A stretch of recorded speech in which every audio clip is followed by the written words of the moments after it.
Mornings with Brian. Moody Radio Cleveland.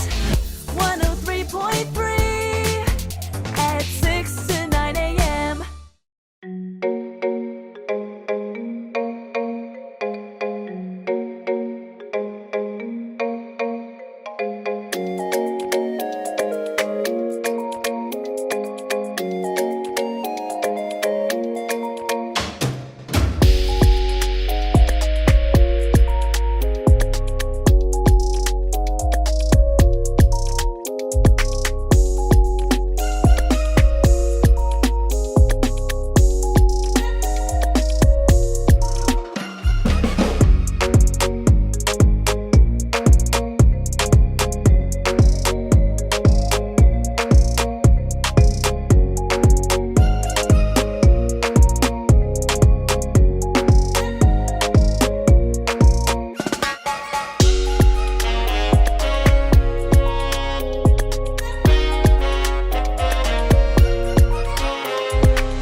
Mornings with Brian.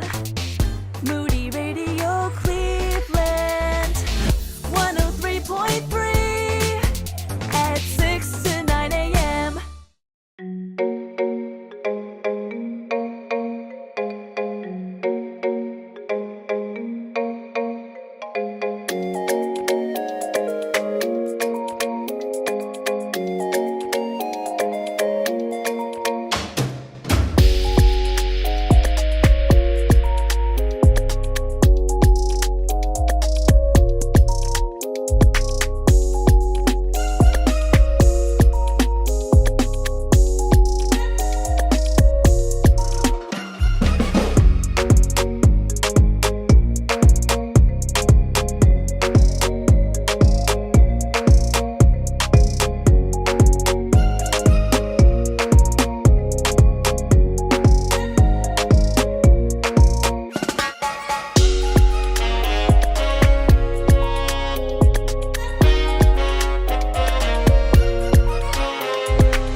Mornings with Brian.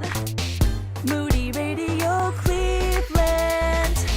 103.3 at 6 to 9 a.m.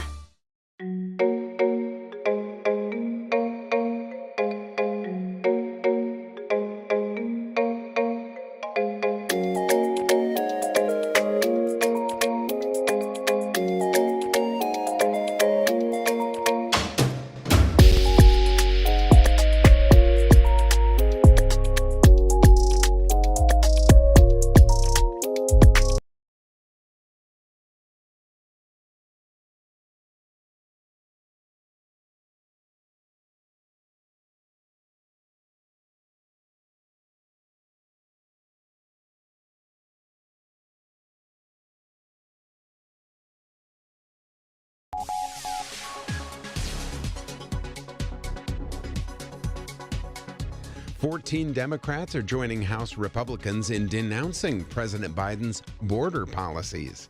It's 6 o'clock. I'm Ron Eastwood, Moody Radio News.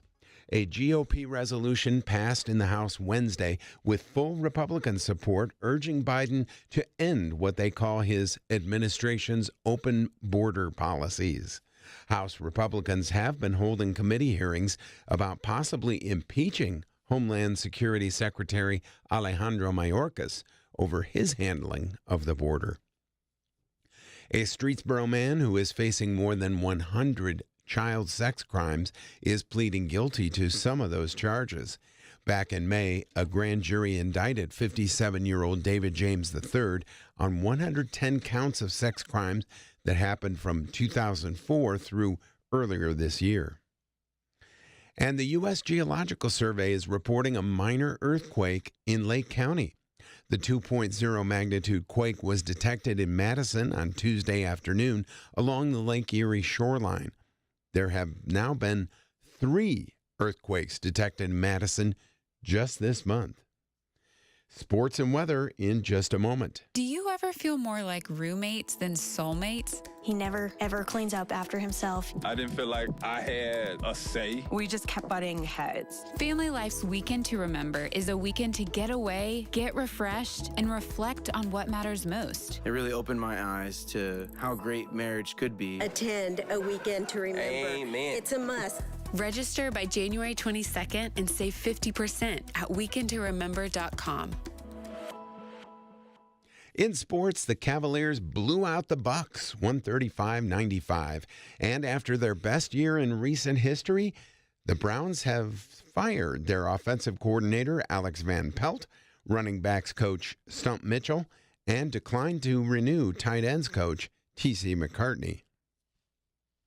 Here's your Moody Radio Cleveland forecast. Cloudy skies, a slight chance of snow showers this morning, increasing a little bit this afternoon. Little or no snow accumulation. Highs in the upper 20s, much warmer than recently. But let me tell you, we have a winter storm warning that will be in effect from 11 p.m. this evening to 4 a.m. Saturday. Heavy snow is expected. Total accumulation of 5 to 9 inches. Get your snowblower lubed up, ready to go. At last check, we had cloudy skies and 23 degrees in Cleveland. Cloudy and 20 in the Akron-Canton area. Lorain-Elyria, cloudy skies, 23 degrees. It's time for your moron moment. Polyvinyl chloride, or PVC, is almost ubiquitous today. Underground, thousands of miles of PVC pipe carry clean water and wastewater to and from homes. But did you know this handy material was invented right here in Cleveland? At the B.F. Goodrich Chemical Company in Cleveland, a man named Waldo Seaman brought this chemical anomaly into the spotlight of production. Just another of the ways that Cleveland leads the way. And that's your moron moment. And you'll find that on our Facebook and Instagram. It's 6:03. With Moody Radio News, I'm Ron Eastwood.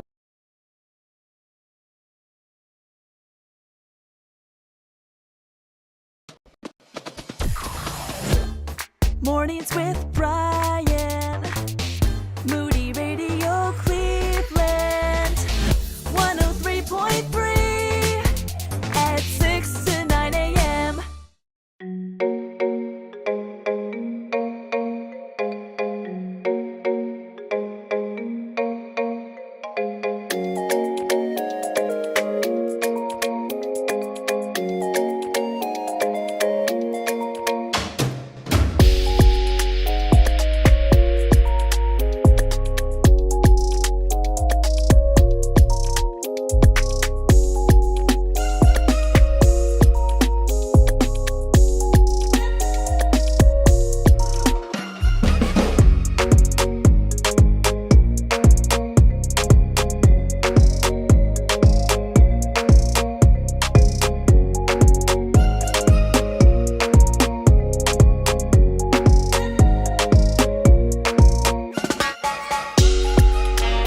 607 WCRF. We got Dave Szfranski today from 8 to 9. We got attorney Nathan Zion Esquire. He's back. 7:30 to 8. I'm excited about that because he got me for Christmas a little present. He's got me a gavel that has Mornings with Brian on it. If you're on the live stream, you can see it. And he made me a judge. Honorable Brian. The way that there's already dent marks on that little gavel thing is on the little part that you hit it on. Yeah. I'm working over here. Yeah, you've been going nuts over there. I'm also leaning into a character trait that I don't want. Oh, wow. But you're leaning into it anyway, huh? Yeah, I mean, at some point, you just have to accept yourself the way you are.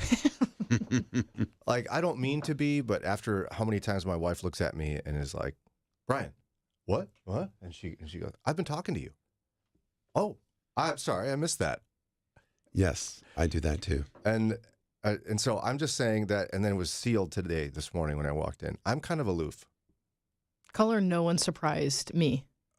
You're not surprised? No. You would call me that? Like when you're There's times I'm talking to you and you don't even know I exist. It's because I'm so deep in thought about the news and the Lord. Watching fail videos. And that. You got to describe what happened, then you can post the video later. That's what I'm talking about. Oh, yeah. This morning I was doing a video of what time everyone arrives to work. I told the team I was going to do this, but I didn't tell them I was going to do it today. Wait, hold on. You told us you were going to do this. Yesterday. I have no memory of that. You did. Daria? Was I there? She What's did. happening here? Yes. Anyway. We were talking about videos, and this was our after-show meeting, and she brought this up. I said, that's a great idea. Point proven. Did you say my name before you said that? We're in a meeting. You're there. I don't have to say, hey, Brian, every time I start a sentence. That's like when my son goes, hey, mommy, hey, mommy, hey, mommy, hey, mommy. Anyways, so I was making a video this morning, and I see someone pull up, and I was like, oh, perfect. It's time. It's go time. So I go stand at the door, and I have my phone ready, recording. Brian walks in, kicks his shoes off, dries his shoes, gets the salt off, almost runs straight into me. Didn't see me at all. I'm standing right in the doorway. Well, I'm so aloof that I'm like trying to make up for the time when I didn't pay attention to where I was walking on the way in, stepped in a giant mud puddle. Oh, yeah. And then just traipsed through the entire radio station, leaving footmarks everywhere. Yeah. So now I'm like staring at my feet when I walk in, like scrape them off. And you were standing right there. I had no idea. You scared me. Yeah. This literally just happened before we went on the air. Brian was leaving the studio as I was coming in, and he's like, I almost run into you quite often, and it's at least once a week where you'll almost smack me with the door or something. Because you don't see I'm on a mission, Daria. I'm on a mission. The funny thing is you scared me, and you were standing like in the room in front of me. Like, yes. That shouldn't scare Not people. so close that you open the door and there's a face there. There was like 4 steps. You were right there. I had no sense of it. No. Yeah. Pray for my wife. I think that's part of it. Can you imagine? Oh, no. Oh, boy. I'm leaning into it. Yeah, that's okay. I've always said embrace your inner nerd, you know? Like if you're a nerd, just lean into it. So I'm leaning into being aloof. What are we doing again? What? Just kidding. I know that Read much. your paper. It's written down for me. You want to, it's snowing, right? Yeah. I took the tollway today. Are you okay? Yeah, I want you to be proud of me. Well, I'm proud of you, but yes. I spent 50 cents. This is big. Ron is disappointed in you. Yes. You spent 50 cents. Honestly, I didn't like it that much. I prefer my back roads. What didn't you like you about miss the it? deer. I miss my scary deer. I don't miss my jaw being clenched the entire time because I'm scared of deer. Right. But I don't like the trucks. They're all zooming around. You don't like the plowed roads and the salt? You don't like that? Oh, sorry. The trucks that are smashing salt into my windshield thinking it's going to like crack? No, I don't. That was not fun. Just for clarity's sake, because Ron and I have debated, or not debated, we've declared this over the years. Are we talking about pickup trucks or semi-trucks? Semi-trucks. Mm-hmm. Okay, because I have a thing with both. But the semi-truck, yeah, I mean, I know you're cool going 75. Why are they going so fast? Well, just slow down. There's other people that become incapacitated when you pass them in the snow. Yeah. And I mean, that's what I'm talking about. Guys, we know you listen. We love you. You're great. We can't function as a society without you. Amen. But could you just slow a little bit? But the salt on my windshield. I know. And I mean, when it's deep snow, that's the worst. Oh, yeah, because it goes... You're blind. Yeah. Totally blind. The pickup trucks are the same story. They're still zooming? Yeah, what they're trying to do is impress people. They're like, I'm sorry you're in your sedan. I'm over here in my pickup truck, and I have 4-wheel drive, so I can, endanger everyone's life in Northeast Ohio by just proving how cool I am with my 4-wheel drive. Not today, people. Not today. No. Especially not tomorrow. Not tomorrow. Better not. Guys, it's a winter storm warning. I do have to admit, I'm a little jealous of them. Of the pickup trucks? Yeah, maybe more than a little. Why? Because they Does it are have no cool. fear? They've got 4-wheel drive. They're up there high. They can see over everything. Don't you It's drive a true. GMC? Are those not 4-wheel drive? Mine's not. Okay. My wife's is. It's a newer model. Of course, I get the hand-me-down. That's right, you do. Well, a reason for you not to be jealous of the pickup truck, and God bless all of you who do this. Some of you have to do for a living or whatever. Some of you are blessed with lots of money. When Sarah and I went car shopping the other day, a couple of months ago, I can't believe what not just cars cost, trucks. People are paying $100,000 for trucks. Yeah, I believe that. No thanks. For a truck. Yeah, and you think there's Half the less car. body than a truck. Yeah. Or less body than a car. Less seats. So you know who I'm impressed with? The guy driving the little sedan, who's so economical with his money, both in gas and in vehicles. Well, thank you. No, you're welcome. And the gal. I couldn't believe it. I mean, people. We talked to somebody else recently in our town who their car payments are more than their house payment. Oh, no. And a car is good. I mean, they depreciate. They're going to go out within like 10 years maybe. But again, you're listening to a room full of cheapskates. So Yeah. you might just be laughing and chuckling at how silly we are. But Am I going to take the tollway home? No. you're going to save that. What are you going to do with that 50 cents? I'll use it tomorrow when I come in. Yeah, because tomorrow's The going to be... roads are going to be bad tomorrow. Bad friends. news. Okay. Wow. I'm going to call Eddie. This is a whole $1. I'm not certain you guys are going to make it this month. He's going to be very concerned. It's going to cut into his tool budget. That's right. And she's not going to let him get tools, Ron. We've established this. All right. A couple of things to talk about. One of them has to do, if you're watching the live stream, I've got a very special shirt on today. Why? You're like, Brian, it's old It's like and the weird. same you wear every day. No, it's different. Oh. It literally is different. Okay. So years ago, Ron and I learned from an article about something called a work uniform. Now, I'm so jealous of the guys that get coveralls and all that because they don't have to worry about what they wear. I at can all. mandate some coveralls if you'd like. No, I'm not going to. Can my name be on it? Sure. Sure. We are getting close with your name on it. No. Well, but you know what I Well, mean. Yeah. Like, Well. the oval shaped thing with Brian on Yeah. it and like cursive. Yeah. I kind of like that, Ron. You would do that. I think I would. It'd be uncomfortable in the building weeling coveralls, but We'll get thin ones, Ron. we could look into They it. don't have to be denim. They can be. I'm wearing coveralls today. Yeah, Well, you it's are. more overalls. The difference? Got him. The sleeves, actually. Yeah, usually overalls are more straps over your shoulder and then a bib down, and the coveralls are more Goes on like your arms, complete. too. Yeah, I not only am I incapable of dressing myself or matching clothes, but I just don't care anymore. Once you hit 40, Lauren, you just don't care anymore, and I'm way into my 40s now.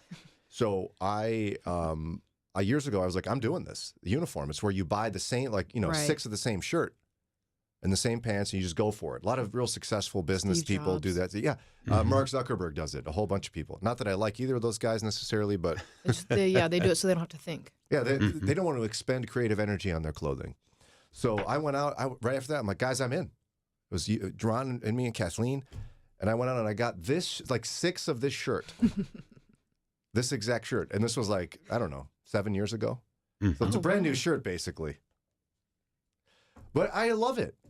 I don't wear them anymore that often because I've tried to get a newer version so I don't look as, what does Dave call me? A homeless grifter? Yes. That's my Wow. That's my collection of clothing. But there's actually a new trend in getting the most out of your clothes, and it's not a uniform. Ron, you're going to have to save up your energy with your recovering cold for groaning. Okay. I think you're going to groan about this. Ron will never do this trend, and all the ladies in the team are like, "Oh, that's a great idea. I love it." Yep. So we're going to get to it and see if it's a good idea in just a minute. The words you are about to hear are taken from letters sent in by members of the Trinity Debt Management Program. Dear Trinity, today I'm making my final credit card payment. Before I came to you, I was in a constant state of anxiety and panic, but now there is hope for my family's financial future. Working with Trinity made me understand that I'm not alone. You really do help people. Your kindness will never be forgotten. Without Trinity's support, I would not have achieved my lifelong goal of becoming debt-free. We saved a lot on interest and penalties, of course, but the reward was the gift of human kindness. Trinity has carried me through a very difficult time in my life. You're amazing. I used to feel so anxious and hopeless. Now I feel grace and peace. God bless Trinity as you continue to help others become debt-free. If credit card debt has you down, call Trinity at 1-800-659-9838. That's 1-800-659-9838. It's not insurance, and that's a new way of thinking for some families. Christian Healthcare Ministries is a credible way to meet family healthcare costs affordably, biblically, and effectively, whether starting or growing your family. Serving families as a nonprofit healthcare sharing ministry for over 40 years, CHM has offered families the freedom to choose how they would like to meet healthcare costs. Be pleasantly surprised and find answers to your questions at chministries.org/Moody. That's chministries.org/Moody. Keeping your eyes on Jesus in a changing culture can be difficult. Let us help. It's Mornings with Brian on Moody Radio Cleveland. 6:19. Sounds spooky. Yeah. Oh, wow. Careful out there. It's spooky today. All right. Also, text the word walk to 440-546-2255. Text walk to 440-546-2255. Get your tickets to the Walkworthy Men's Conference. Saturday, March 2nd, Canton Baptist Temple featuring Dr. Nick Gatsky, Dr. Mark Jobe. We've got other surprises coming. Lauren, when are we going to, we can say the surprise today. We have 2 surprises we can say today. When are we going to do that? I don't know, maybe the 7 o'clock hour. What do you think? What's going on then? Yeah. No, let's do it. We'll do it at 7 o'clock after the 7 o'clock news. All right. 2 surprises, announcements on the Walkworthy Men's Conference. Again, you just text in walk, and you'll find out more later. All right, Ron, how stressed do you get in the morning when you're picking out your clothes? And I know you get up at night, but you know what I mean? Yeah. Like when you're getting ready to go for the day. Yeah, so that's about 9:45 p.m. You worry about what you're going to wear? No. How do you pick it out? You just grab what's next? Ironically, when I bring up the clean clothes, I hang primarily polos because that's what most of my outfit is. I hang them up, the cleaner ones to the left. So the ones that have been clean the longest are moving to the right. Oh. So I choose from the right. That's a good system. And then I just try to remember, wait, did I wear a blue shirt yesterday? Okay, try to wear some different color. So you don't shift it to the end of the line when you get home and change at night? Or do you? You know, where you're like always grabbing the next one in line? Yeah, I'm always grabbing from the right There you area. go. Look at that. That's good. Ladies, what about you? Daria, what about you? Do you get stressed in the morning when you get dressed? Depends on how recently I did laundry. Sounds like you resonate with that. So you worry about what you're picking out and you stress a little bit. You go back and forth. Not really. I don't really have time to waffle because I do have to be up so early. I don't have a ton of time. So, Yeah. but sometimes I'll pick it out the night before, especially if I have in mind I want to wear something that needs ironed. But usually I just got to grab what's there. Lauren? Getting dressed is the single worst personal experience for me. Because you're indecisive on that? Yes. You're decisive on so many other things in your life. No, getting dressed is horrible. You can ask my college roommate. You can ask Eddie. Just like there'll be piles of clothes because I have to like go through them all. Sarah does that. And I try them on, like, yeah. hate it, next. Even that early in the morning, you're going to be like holding it up in the mirror, trying it on. You're like, nope, not this one. Yep. That sounds stressful. You okay? No, I hate. But the end result's always good. Oh, well, thanks, Ron. See, he This says is that really to everybody, horrible. though. He says it to everybody. Well, Don't. Don't take it away from me. Okay, fine. Well, you may benefit from this, and you listening as well. So the first big TikTok trend of 2024 is upon us. Fitness phenomenon, the 75 Hard Challenge, paired with something else. But what is the 75 Hard Challenge? It's very intense. You work out like 2 times a day for 40 minutes. You have to drink a gallon of water I'm a out. day. I'm out. You have to eat certain things. Out. You don't eat sugar. You don't drink alcohol. Yeah, it's like really intense. A friend of mine did it. He said he wanted to die. Yeah, I had a friend who did it too. I mean, he looked really great afterwards, but wow. So he was miserable? Sounds like something fun. Ron, you want to do that? Should we do that together? Yeah, 2 40-minute blocks. That would be pretty much 100% of my spare time. I know. Okay, but paired with that is a fashion-related offshoot. The 75-day hard style challenge, which tasks you to track what you wear for 75 days and not buy anything new. New Year life and style overhauls are nothing new, but this particular movement reflects a growing trend towards wardrobe tracking. Okay. Wardrobe tracking, Ron, there's an app for that. I'm sure there is. So I'm telling him because you probably all know all this.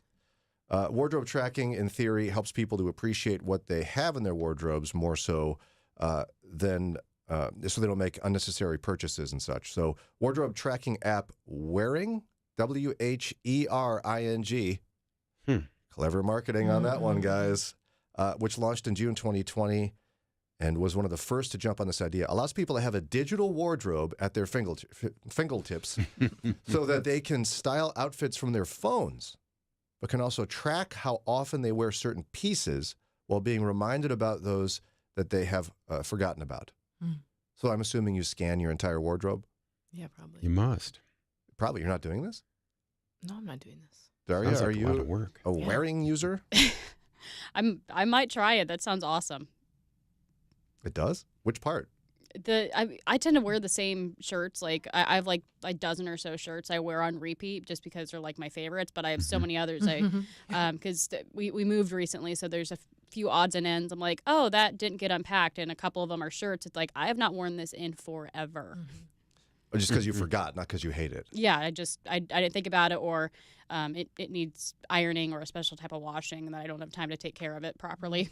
See, Ron would tell you it's easier to get dressed when you only have 6 shirts. You don't forget anything, right? Well, I've got more than 6, but yeah. How many do you have? I thought you only had like 6 or 7. No, I probably have about 15. Whoa! Yeah. Ron, you only have 1 pair of shoes, right? No, 1 tennis shoes. Yeah, one pair of tennis shoes that I wear every day. I've got 3 or 4 pair of my son's old tennis shoes that I wear for those don't count. Walking or mowing the yard. Okay. So I guess having an organized digital wardrobe allows you to identify what you really need to buy. If anything, you can track your most worn items, decide what's worth selling or donating, and also be more creative with styling what you already own because it'll like help you. It'll suggest combinations from your wardrobe. Oh, that's what I need. I need that. It sounds like you actually do need that. I looked at a shirt today, and I really wanted to wear it, but I couldn't figure out how. See, the app somehow knows. What do you mean you couldn't figure it? You put one leg in first? No, and then I the couldn't other? figure out what pants it would go with or like what shirt underneath it would go with because kind of an over shirt, like a open-faced button-up. It probably uses like AI to match colors or like it'll recognize, hey, you always wear this shirt with these pants. Try something different. Yes, I need that. So you would do this? Yeah. Just as a stress reliever? I think it'd be a lot of stress on the beginning part to get it all in there and organized. But then once you have that, I think it would be nice to have. Daria, would you do this? I might go home and do this. You guys are so really? Like today you might do it? I might. Wow. Now, I'm curious, Lauren. Yeah. Even if the AI suggested, okay, wear this shirt with this underneath it and these pants and maybe this scarf or whatever, would you then you'd put it on and you'd be like, nope, hate it? Yes, absolutely. Okay. I knew it, Ron. Yes, See? Absolutely. I often will ask. Why do it at all? I'll ask like Eddie or like when in college I'd ask my roommate, I'd be like, this one or this one? And they'll say, and I'm like, no. I'll wear the other one. Always. So my friend, she was like, I'm not, like, don't ask me anymore because you always choose the opposite of what I say. So. Wow. It's really rough for me. I don't know. And you know what? As Ron said, you always look great. Yeah. So maybe you let the app choose for you. You could probably. I don't trust it. I'm guessing it has a shuffle feature. Like if I was designing this, it would be if you go, nope, hate it, just hit shuffle. And then pick a new one using the article of clothing you want. Yeah, you could probably pick one. I mean, I don't know. I've never been on with the Wearing app. But now, okay. Wow. One of the reasons I brought this up is because part of my spiritual formation program, for a couple of months, we were supposed to be exercising the spiritual discipline of simplicity. Mm-hmm. Oh. because often we can get in a greed and envy kind of thing about things. And how do you eliminate that from your life? Be disciplined about your life in terms of simplifying it. Now, for some people, it's a schedule. For some people, it's other things. But for a lot of people, it's looking at your wardrobe and getting rid of most of it. Yeah. Because it's hoarding in some way. There's people who need it. But it sounds like neither of you would have a spiritual reason for this. It's just a personal reason. Or now I've given you a spiritual reason. I've allowed you to spiritualize your decision. I think I could use it in not, kind of like you said, like not wanting other things, like not wanting other people's items or, envy or, consumerism, like just needing more just to have more, but seeing what I actually do have.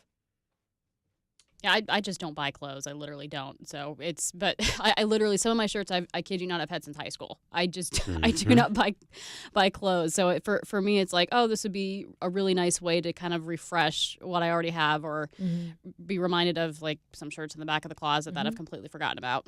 Now, you don't have to feel bad because my brother, who is 46 now, I believe, he has shirts from high school that he still wears. Oh, good for him. I hope that's not me in my 40s. Maybe I'll get rid of them when I turn 30. So whatever the method is, I actually found a lot of emotional well-being from exercising this. For me, it wasn't clothes. I mean, duh. No one's surprised by that. If you watch the live stream, it's like, dude, you do have the same shirt every day, which gives me a little stress now getting dressed. Like, I'm just waiting for the internet to judge me. You brought so many nice shirts to our photo shoot. Why didn't you wear those? We're going to get those like with the logo on it and everything. I'm just waiting. Okay. They're new. I'm preserving them. I'm waiting. I did the same. That's why. Oh, you did? Okay. Yeah, I'm not wearing mine. Whew, good. But for me, it was scheduling. Like, I had to simplify my schedule. I had to get to a point where I sat down with Sarah. I'm like, I just can't anymore. I can't spend my entire day running people around, having unexpected things come up, be stressed, sleep. I had to simplify my schedule. And it made a big difference. And I didn't do a huge thing, but we made some strategic shifts. Like, for example, I do the grocery shopping. So I started ordering it on Walmart because the Walmart app is good for picking up and then picking up. And I saved stress from grocery shopping. Right. Everyone knows going to Walmart is stressful for a long list of reasons, sometimes traumatizing for a few very specific reasons. But in this case, it saved me a lot of time and stress. That paired with a few other things, much better. Maybe you both need to... Ron, you're fine with your wardrobe. I don't think you're stressed at all. No, not at all. Nor would you take any time to scan your wardrobe into an app. No, I wouldn't. But I do need to weed out, like the corduroy jacket with the patches on the elbow. I haven't worn that in 20 years. I probably Ron, still do not not get rid of that. Professor is on his way back. Ron, you need to keep that. You need to hang it behind you in the live stream. You have one of those? Yes, I do. Ron, those are the audacity of him about to give it away. Yeah, don't give it away, Ron. Don't give it away. Yeah, I think I wore it in my 20s a few times. Intellectuals wear those. Wow. You need a pipe, but since it's Christian radio, a bubble pipe is what you need to go with the jacket. Ron, wear the jacket. And get some kind of a tweed hat or something. There you go. Yes, you'll be C.S. Lewis Eastwood style. Did he wear a tweed hat? I don't know. He wore the sport coats and the pipes and everything, yeah. Yeah. Fun fact about him, did you know when he was finished with his pipe, he would just like dump the ashes on the floor? That's gross. Him and his brother, I guess, did that or something. In their house? Yeah. Who cleaned it? Sick. Nobody. I don't know. It's fun. They'd hire a maid every once in a while. It's amazing he got married eventually, huh? Yeah. All right. We've solved this problem for you. If you want more about the app, I don't know anything about it. I've never done it. We don't endorse it. I just found an article. It's called Wearing, W-H-E-R-I-N-G. Maybe you want to spend all day scanning your outfits. Or just be like Ron and me and don't care anymore. Yep. There it is. 6:31, time for a quick break. And we come back. Should we pay kids to go to school? 2 Ohio legislators think so.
Mornings with Brian.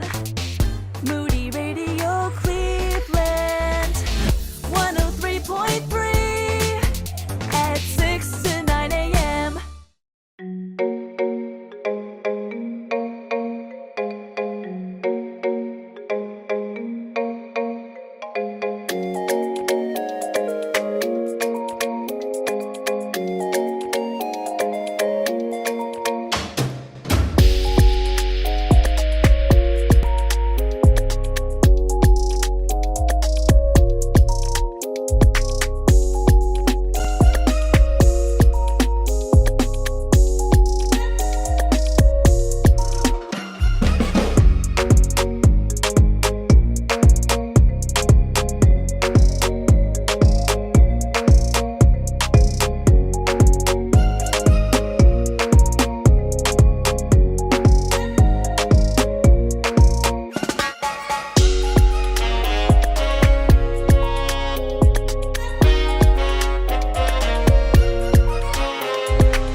That's Ren Collective, WCRF, Mornings with Brian here, and also on the live stream on YouTube. If you haven't seen it yet, text live to 440-546-2255.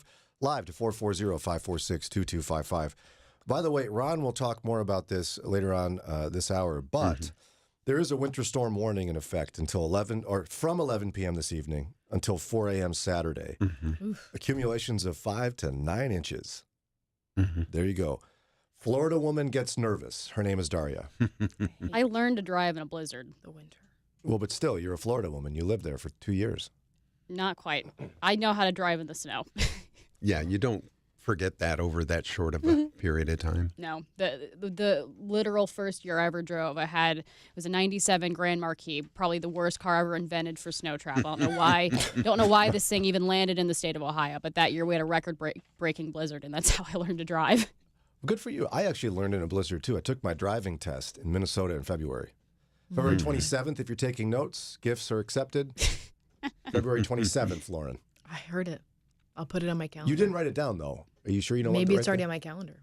Who knows? Maybe not. All right. So, speaking of large gifts. Okay. I did it again. Yep. Daria, you're impressed?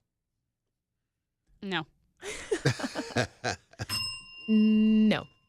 So, we're going to get to the gifts part of this, but check it out. I guess we have a problem with chronic absenteeism in Ohio schools. Did you know that?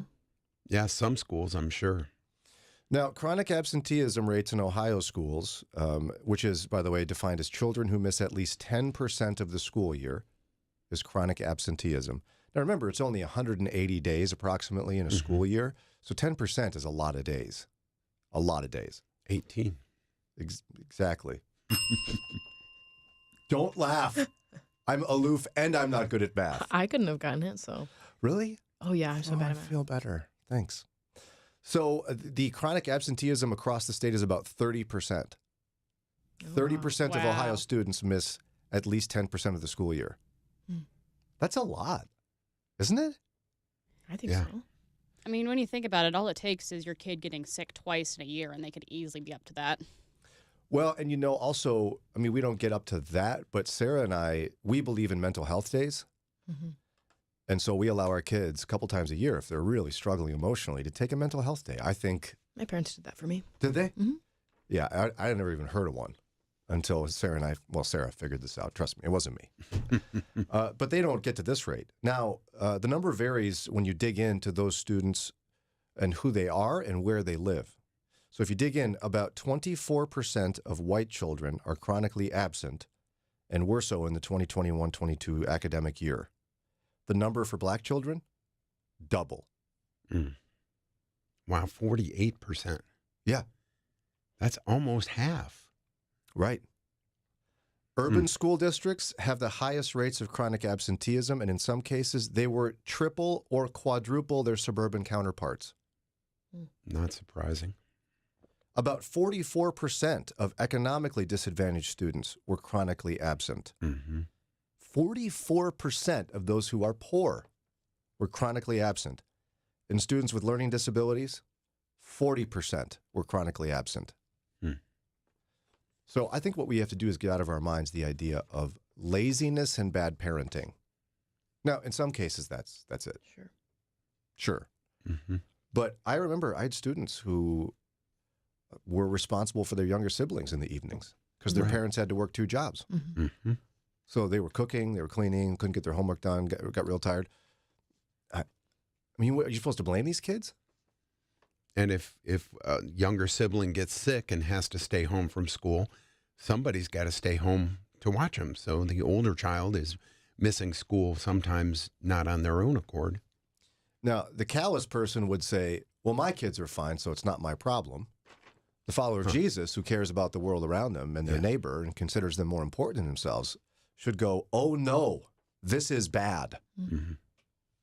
So what do we do about it? Now, I started with the statistics because if you start with the headline, immediately you would all reject this. So I want to give this a fair hearing here.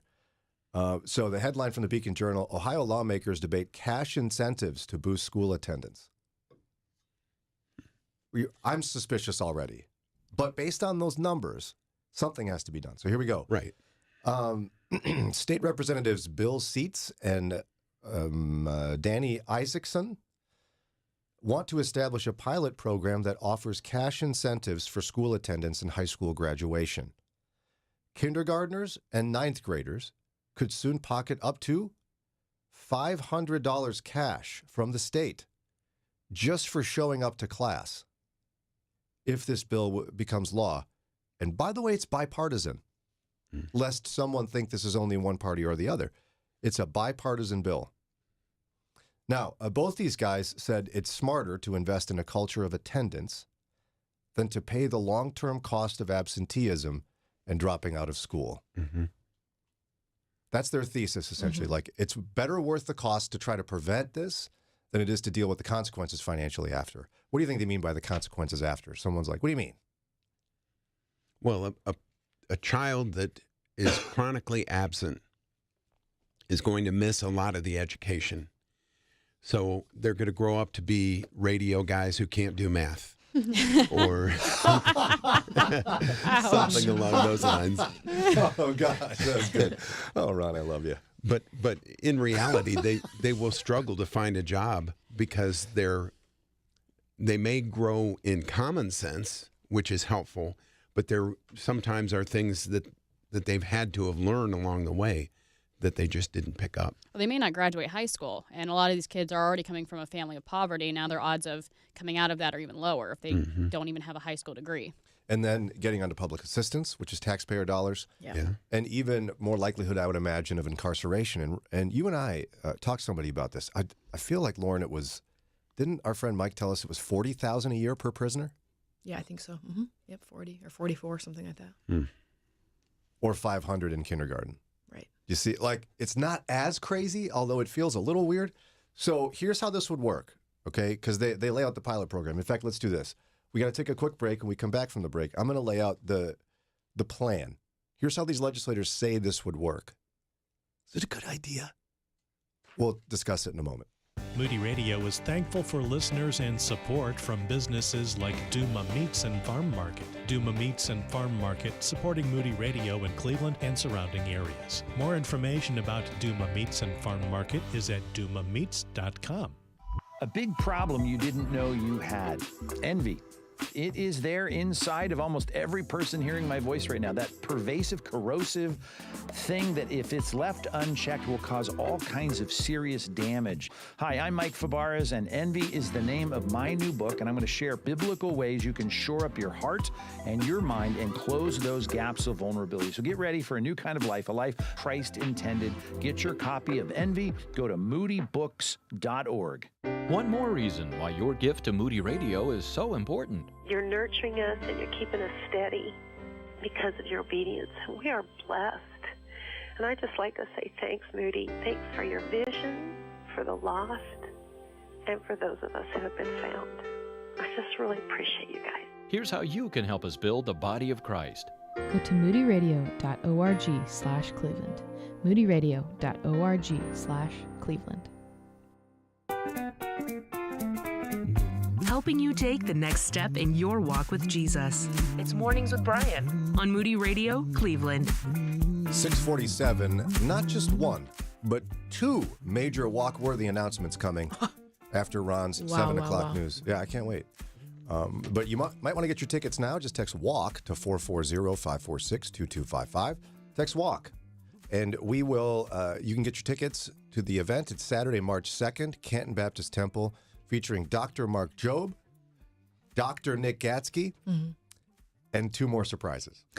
Surprise. We love a good surprise.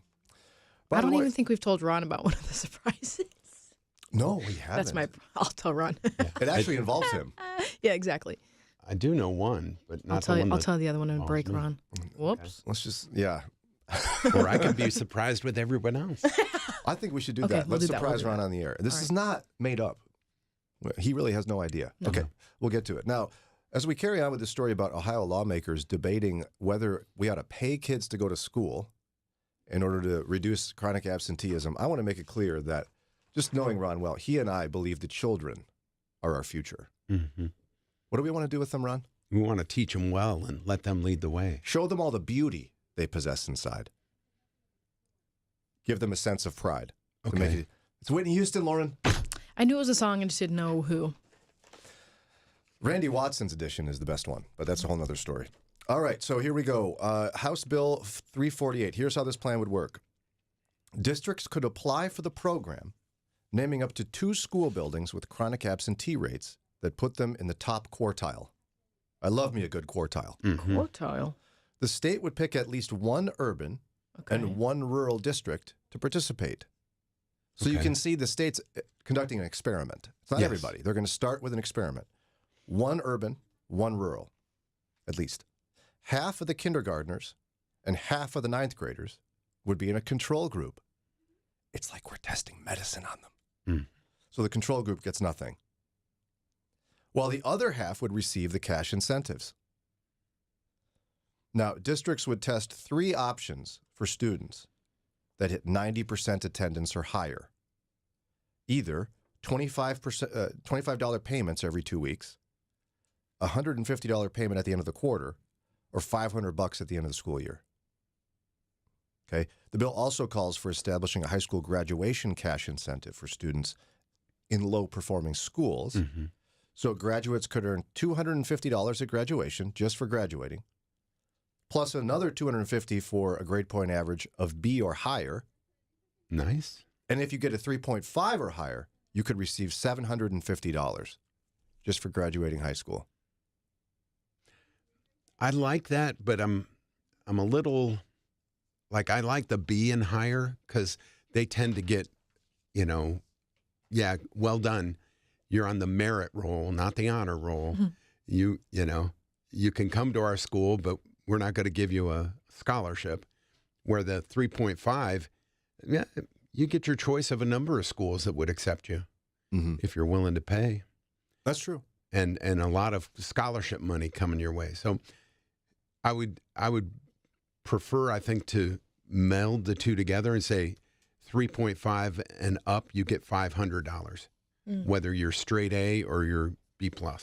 Now, remember, if you're just tuning in, the concept here is that chronic absenteeism in Ohio is at 30%. That's kids who miss 10% of the school year or more.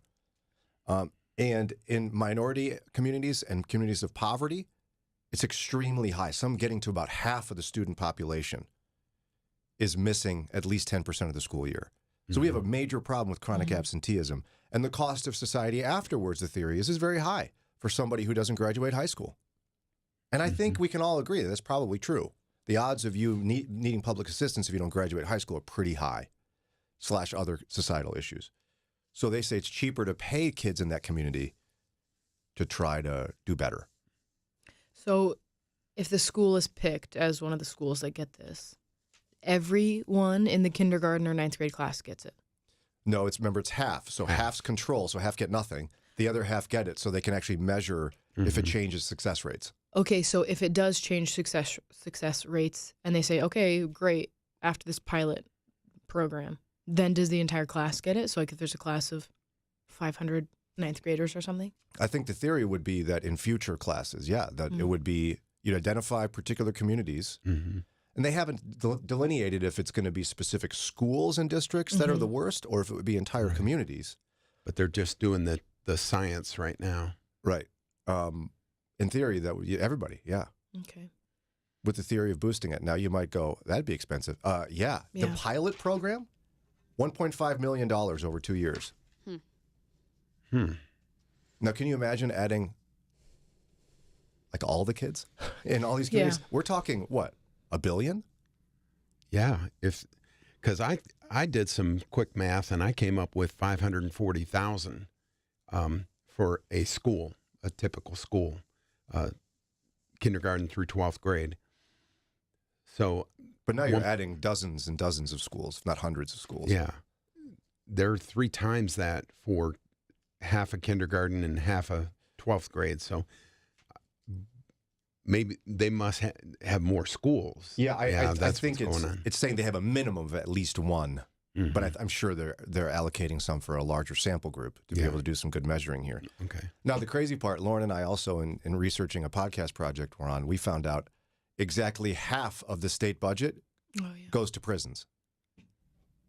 And only at $40,000 per prisoner? Because I would have thought more like 80,000. So it was like 40 or 44, something like that. So again, it sounds dramatic to say every kid would get this incentive, but it's already dramatic that we spend half of our state budget on incarceration. So I'm not trying to advocate for this. I'm just saying you can't look at these kind of things in isolation. You've got to widen the lens. Right. So what do you think of the idea, Lauren?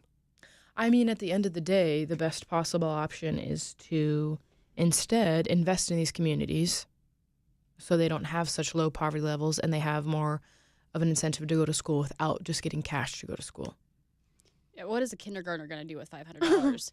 Well, I mean, yeah, it's to the parents, obviously, in some way, but still, I'm not sure that this is the answer, because I'm sure there's plenty of parents that would like to get their kids to school, but they can't for whatever reason. Like, I remember there were dramatic budget cuts when I was going to school, to the point that a lot of kids that needed buses, suddenly their parents were told, you're responsible for getting them to school. And they're the ones that need the bus. Right. For years, the buses had gone all over the community, but suddenly, like, a large number of kids were not eligible for the buses because of dramatic budget cuts.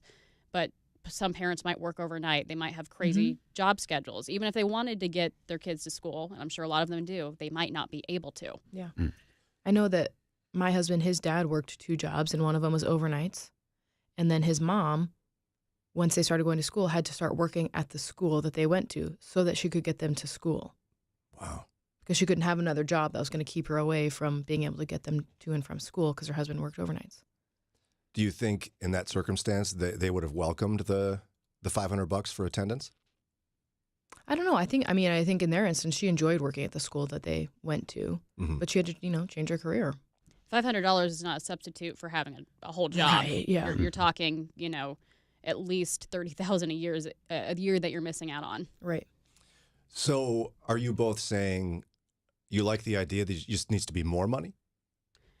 I'm saying I don't think the issue is that people, and I'm sure some parents, they don't care that their kids are going to school, but for some, I don't think the issue is motivation. It's resources. Like, not money resources, but like, I have a kindergartner. They cannot walk themselves to school. Someone needs to get in a car, which they may or may not have a working car, or I just don't have the time because of my job. I literally can't get my kid to school. Yeah. Ron? Yeah, I like the idea of motivating, especially junior high and up. If they were getting some money for going to class, I think they'd make the effort. The younger kids, I'm agreeing with what Daria is pointing out, that there's a lot of other reasons besides motivation to get there, and money may not make the difference. Now, our friend Lauren, who has 2 young boys, I don't think her school district is going to be participating in this program. Right. So it's not fair. You won't get this money. Yeah. It's not fair. Somebody could say that it needs to be for everybody, not just certain school districts. Well, I live where I live because I have the money and resources to live there. But it's not fair.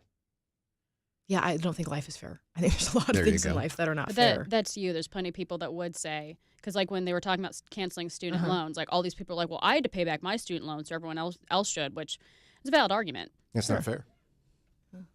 And yet, I mean, the book of Ecclesiastes is a very long dissertation on life not being fair. Yeah. So I mean, you're true, like, and you're right in terms of like, yeah, life isn't fair. It's not supposed to be. Yeah, and there's a whole problem of like, why is the modern workday 9 to 5? Like, how are you supposed to get your kids to school and pick them up from school? Like, that's a whole different situation. Why are we ending work at 5 when school ends at 3? Okay, who's taking care of my kids? And then that's just more money that we have to pay to go to an after-school program. Right. It's just like, but I think for people who don't have the resources, then they can have a job that allows them to get their kids to and from school. And if $500 is going to help them, that's great. I think it's a greater issue that these are communities that don't have enough money and they need different resources than just $500 a year for their kid to go to school. Like Daria said, it's not about they don't want their kids to go to school. It's not about that. Right. Yeah. And, the whole system and how schools are funded is primarily on property tax. And so that's inherently unequal. Right.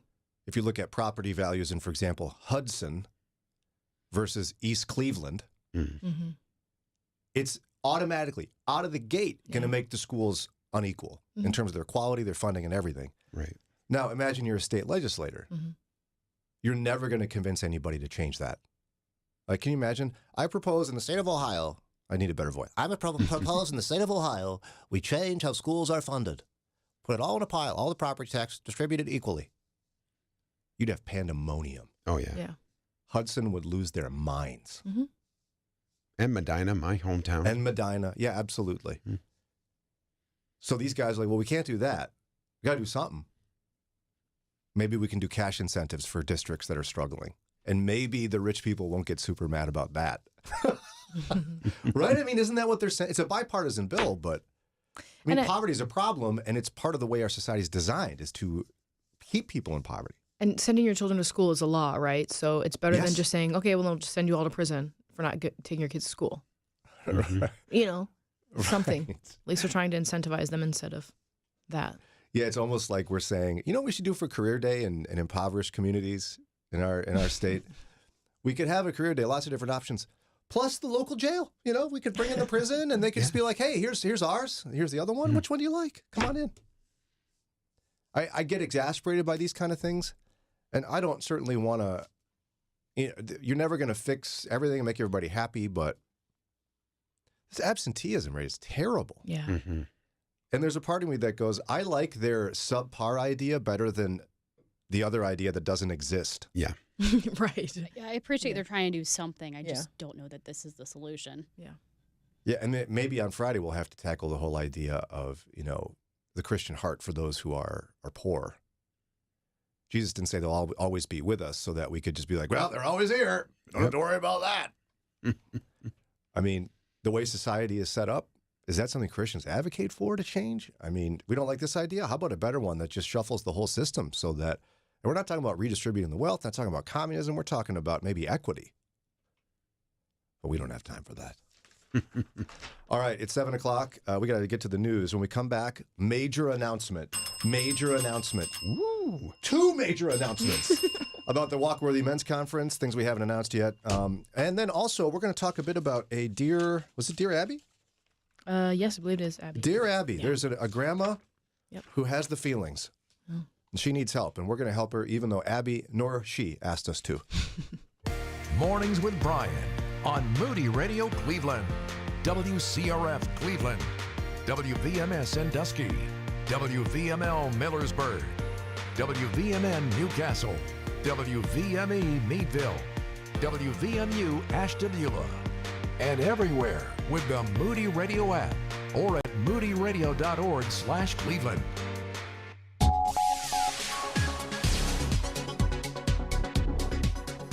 Apple Watch imports in the United States are once again technically banned. It's 7:01. I'm Ron Eastwood, Moody Radio News. A filing shows that a federal appeals court has denied Apple's motion to temporarily pause the ban while it appeals a U.S. International Trade Commission ruling. That ruling stopped Apple from importing the Series 9 and Ultra 2 watches because they violate patents registered to a different company. Lorain City Council is approving controversial plans to build an apartment complex for those struggling with homelessness. The 62-unit apartment building is set to be built on an unused lot on Broadway and 21st Street in central Lorain and will provide stable housing for chronically homeless individuals and homeless veterans. And the Ohio State Fire Marshal's Fire Prevention Bureau is releasing information on the leading cause of deadly fires across Ohio. The Bureau says that 40% of fire fatalities stem from individuals smoking while on oxygen. I'll be right back with sports and weather. Everett Swanson stumbled upon starving orphans in war-torn South Korea. Someone asked him, "What are you going to do?" That simple question birthed Compassion International, a ministry now sponsoring more than 2 million children worldwide. Read this inspiring true story and learn how your small, faithful choices can lead to larger choices and decisions that can change the world for generations to come. Pick up your copy of What Are You Going to Do at moodybooks.org. In sports, the Cavs blew out the Bucks 135-95. And after their best year in recent history, the Browns have fired their offensive coordinator, Alex Van Pelt, running backs coach Stump Mitchell, and declined to renew tight ends coach T.C. McCartney.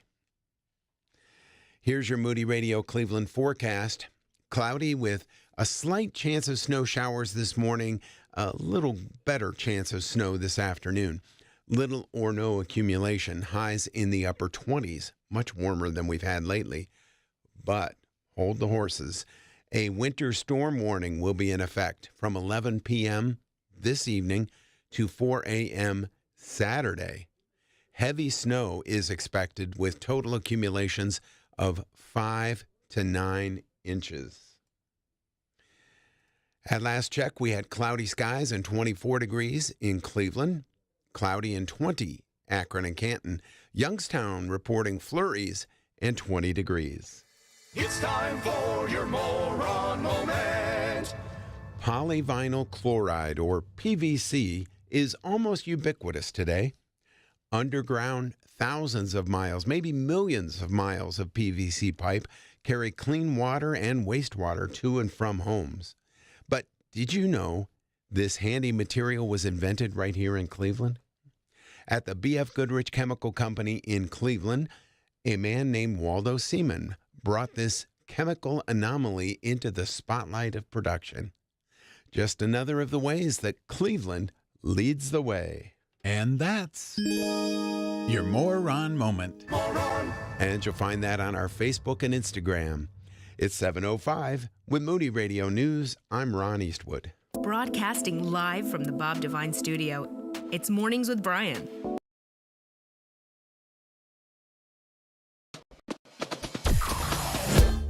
Mornings with Brian. Moody Radio Cleveland. 103.3 at 6 to 9 a.m.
.708 WCRF, Mornings with Brian. It's time.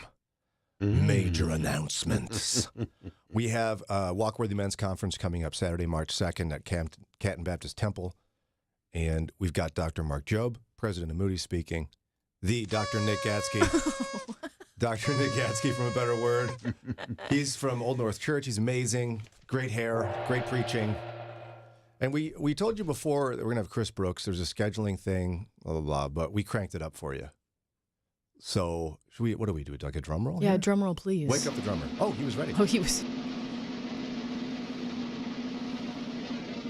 Dr. James Ford from Treasured Truth. Woo! That's right. We've seen in surveys even that his program is one of your favorites. James Ford from Treasured Truth, featured speaker at Walkworthy Men's Conference. He has one of the best radio voices. Does. Yeah, I'm always jealous around guys like him where he's locked down here all the time. Doesn't even have to try. Yeah. Oh, but wait, there's more. A special surprise for you and for Ron, because we haven't even told him yet. We realized this morning. We haven't. And we're not lying. No lie. No. You have no idea No what cap. this other surprise is. Bet. You're part of it. Okay. Okay, Lauren, you should tell this one. Okay. Okay, hit the drummer. No, I mean, actually, tell him to play. Don't Tell hit the him. drummer to hit it. That's it. That's it. Okay. We will be doing Mornings with Brian live.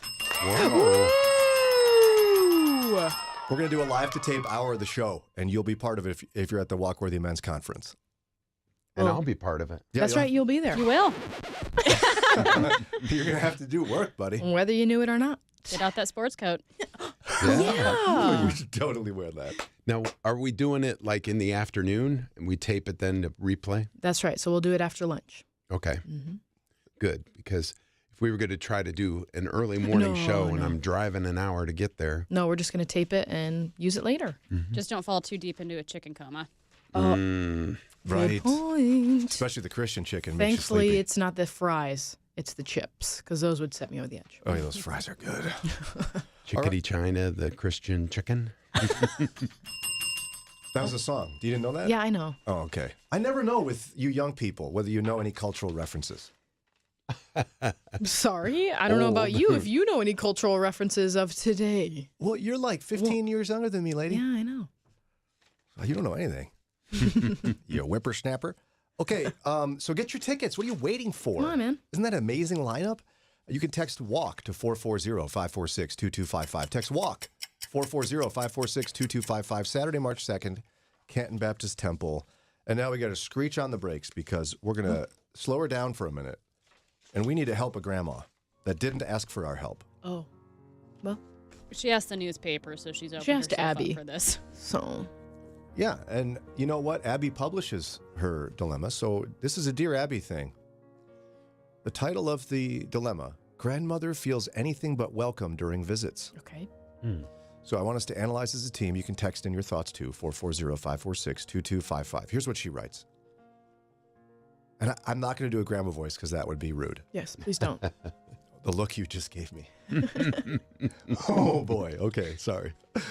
Dear Abby, when I visit my 3 grandchildren on Fridays, my daughter-in-law never offers me any refreshments, not even a glass of water or a cup of tea.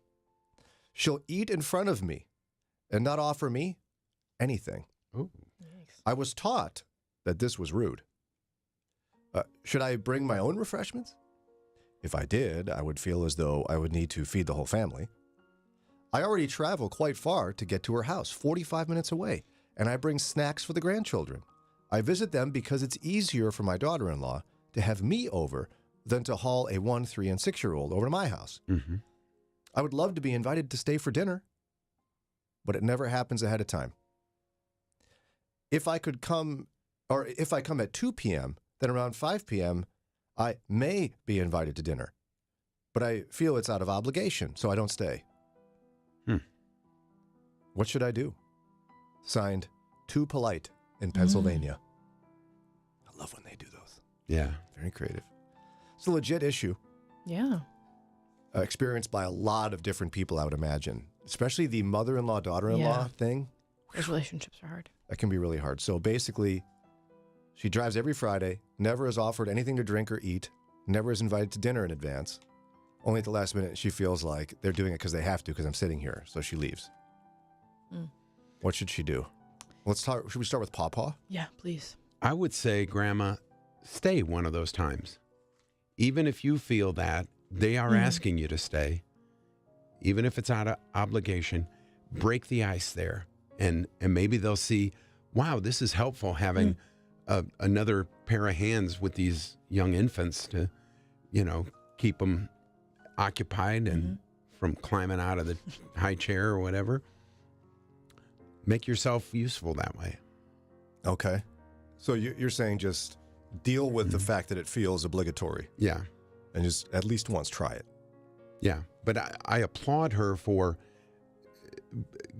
driving, going there, realizing that it is much easier for one adult to travel than one adult and three children, and for bringing snacks for the kids, especially if they're snacks that the kids like, but mom's not too upset about. Yeah, like kind of special. Yeah. Yeah. Here, we have some red dye candy bars. Red dye number 5. Red dye, yeah. Would you like that? Moms don't like that. Lauren. Yes. You have small children. What's your take on this? So, okay, it is a little bit rude for the daughter-in-law not to offer her anything. And my first question or thought is it expectations? Like the daughter-in-law didn't grow up in a home where they did that, and so it like doesn't even come to her mind to do that. She thinks like, oh, like when my mom comes over, you just go in the pantry and get whatever you want, or you ask if you want something. So instead of assuming the worst of your daughter-in-law, that she's being rude and doesn't want you to feel comfortable, maybe it's just like a difference of how you were brought up, or like the homes that you were brought up in, or, for the grandma created. I didn't even think about that, but that's true, right? Like if her family culture it's like an open door. Come on in, grab whatever you want. Yeah. Other people are very formal, where it's like you have to ask to be excused from the table. You have to ask for a glass of water or whatever. Okay, that's possible. Yeah. I mean, it's possible that she's being rude too. She doesn't like her.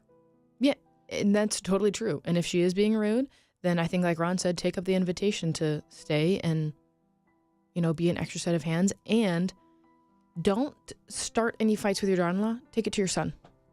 You need to deal with your son about their, if you feel awkward in their home.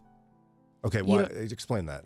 Because I feel like a lot of daughter-in-law and mother-in-law relationships get so strained because they're trying to do all the communicating when they're not related. And the son is just like, oh, I don't have to, this is whatever, you guys deal with it. And no, that's your mom. You deal with whatever the situation is. It's because we're mama's boys. And and they don't want to hurt their mom's feelings. Sorry about it. You're going to have to hurt her feelings if she's doing something you don't like. Yeah, no, it's true. It's hard for guys sometimes. You might need a little coaching. Yeah. Like gentle wifey coaching, not, mean. Yeah, and if she really feels that way, and if she really does think that the daughter-in-law is being rude, go to her husband, your son, and be like, hey, have I done anything to her? Is there a way I can, is there something I can do different? Whatever. Okay, Daria? Yeah, I'm kind of with Lauren too. Like, I think this might just be misplaced expectations. I'm also thinking she has a 1, a 3, and a 6-year-old. Is that right? Correct. She's probably too busy to be thinking about what you want to drink. I'm also, I don't know like all the particulars here, but I'm also wondering if maybe once a week is too often a visit. Could be. I mean, if she's sitting down and eating and she's not offering you something, most likely it's the first time she's eaten that day. Okay, so she's not even thinking about, oh, do you need something to eat? She literally is like, if I don't eat right now, I'm going to pass out, because she has 3 children she's trying to feed and change diapers and keep out of putting their fingers in sockets. Yeah, I'm thinking she's maybe taking advantage of the fact that grandma's here minding the kids. She's getting some cleaning done, maybe a little bit of self-care. She's like, this is break time for me, potentially. But also, I love my mother-in-law. I have a good relationship with her, but I wouldn't want her at my house once a week for dinner either. So I'm wondering if that's where a little bit of this is coming from. It's often. Really helpful stuff there. I wondered about some of that, because I'm in that process too. Like with 1 Corinthians 13, I'm trying to focus this year, even though it's not a resolution. Don't tell me that. Like, love hopes all things and believes all things. I believe that's benefit of the doubt. We have to try to do that. And to be honest, with our 3rd, once we brought in Sophia into the picture, I don't remember that year. I'm not even kidding. Like, I don't remember that year. Yeah. Because life was so insane. Yeah. Like, I think it's possible you're right that her daughter-in-law is so overwhelmed by 3 small children that she can't even think about tonight's dinner. She's just trying to think about how to get to nap time. Yeah. I mean, Brian, I think you've come over to my house. I've never offered you a drink. Sorry. Sorry. Well, I was kinda Let me know wondering. if you need something. No, it's totally true, though, right? I mean, Yeah. even with 2 kids, there's a level of chaos that Yeah. They always need something. you're welcome into the chaos, but it's like everybody for themselves in here. Come on. I mean, and that is not the culture of your house, No, it's but you okay. know what I Yeah, mean. totally. So there you go. You're Hope worrying that about helps. all of their needs. It's hard to think about like another adult's needs. Yeah, and I think, Ron, it's easy to forget what it's like Yeah. at that phase of life. So it's not like grandma's being intentionally forgetful. It just happens. Mm-hmm. All right. Too polite in Pennsylvania. Hope that helps, even though you didn't ask for it.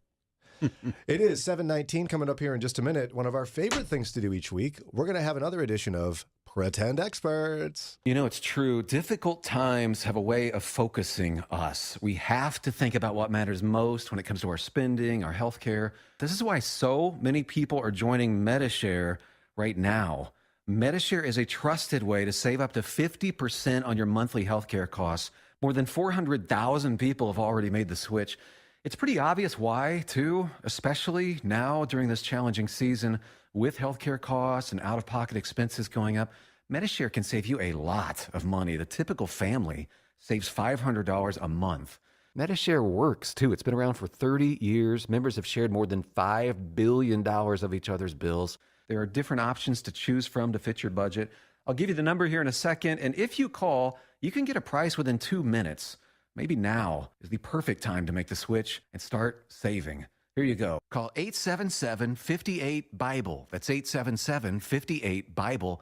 877-58-BIBLE. The words you are about to hear are taken from letters sent in by members of the Trinity Debt Management Program. Dear Trinity, today I'm making my final credit card payment. Before I came to you, I was in a constant state of anxiety and panic, but now there is hope for my family's financial future. Working with Trinity made me understand that I'm not alone. You really do help people. Your kindness will never be forgotten. Without Trinity's support, I would not have achieved my lifelong goal of becoming debt-free. We saved a lot on interest and penalties, of course, but the reward was the gift of human kindness. Trinity has carried me through a very difficult time in my life. You're amazing. I used to feel so anxious and hopeless. Now I feel grace and peace. God bless Trinity as you continue to help others become debt-free. If credit card debt has you down, call Trinity at 1-800-659-9838. That's 1-800-659-9838.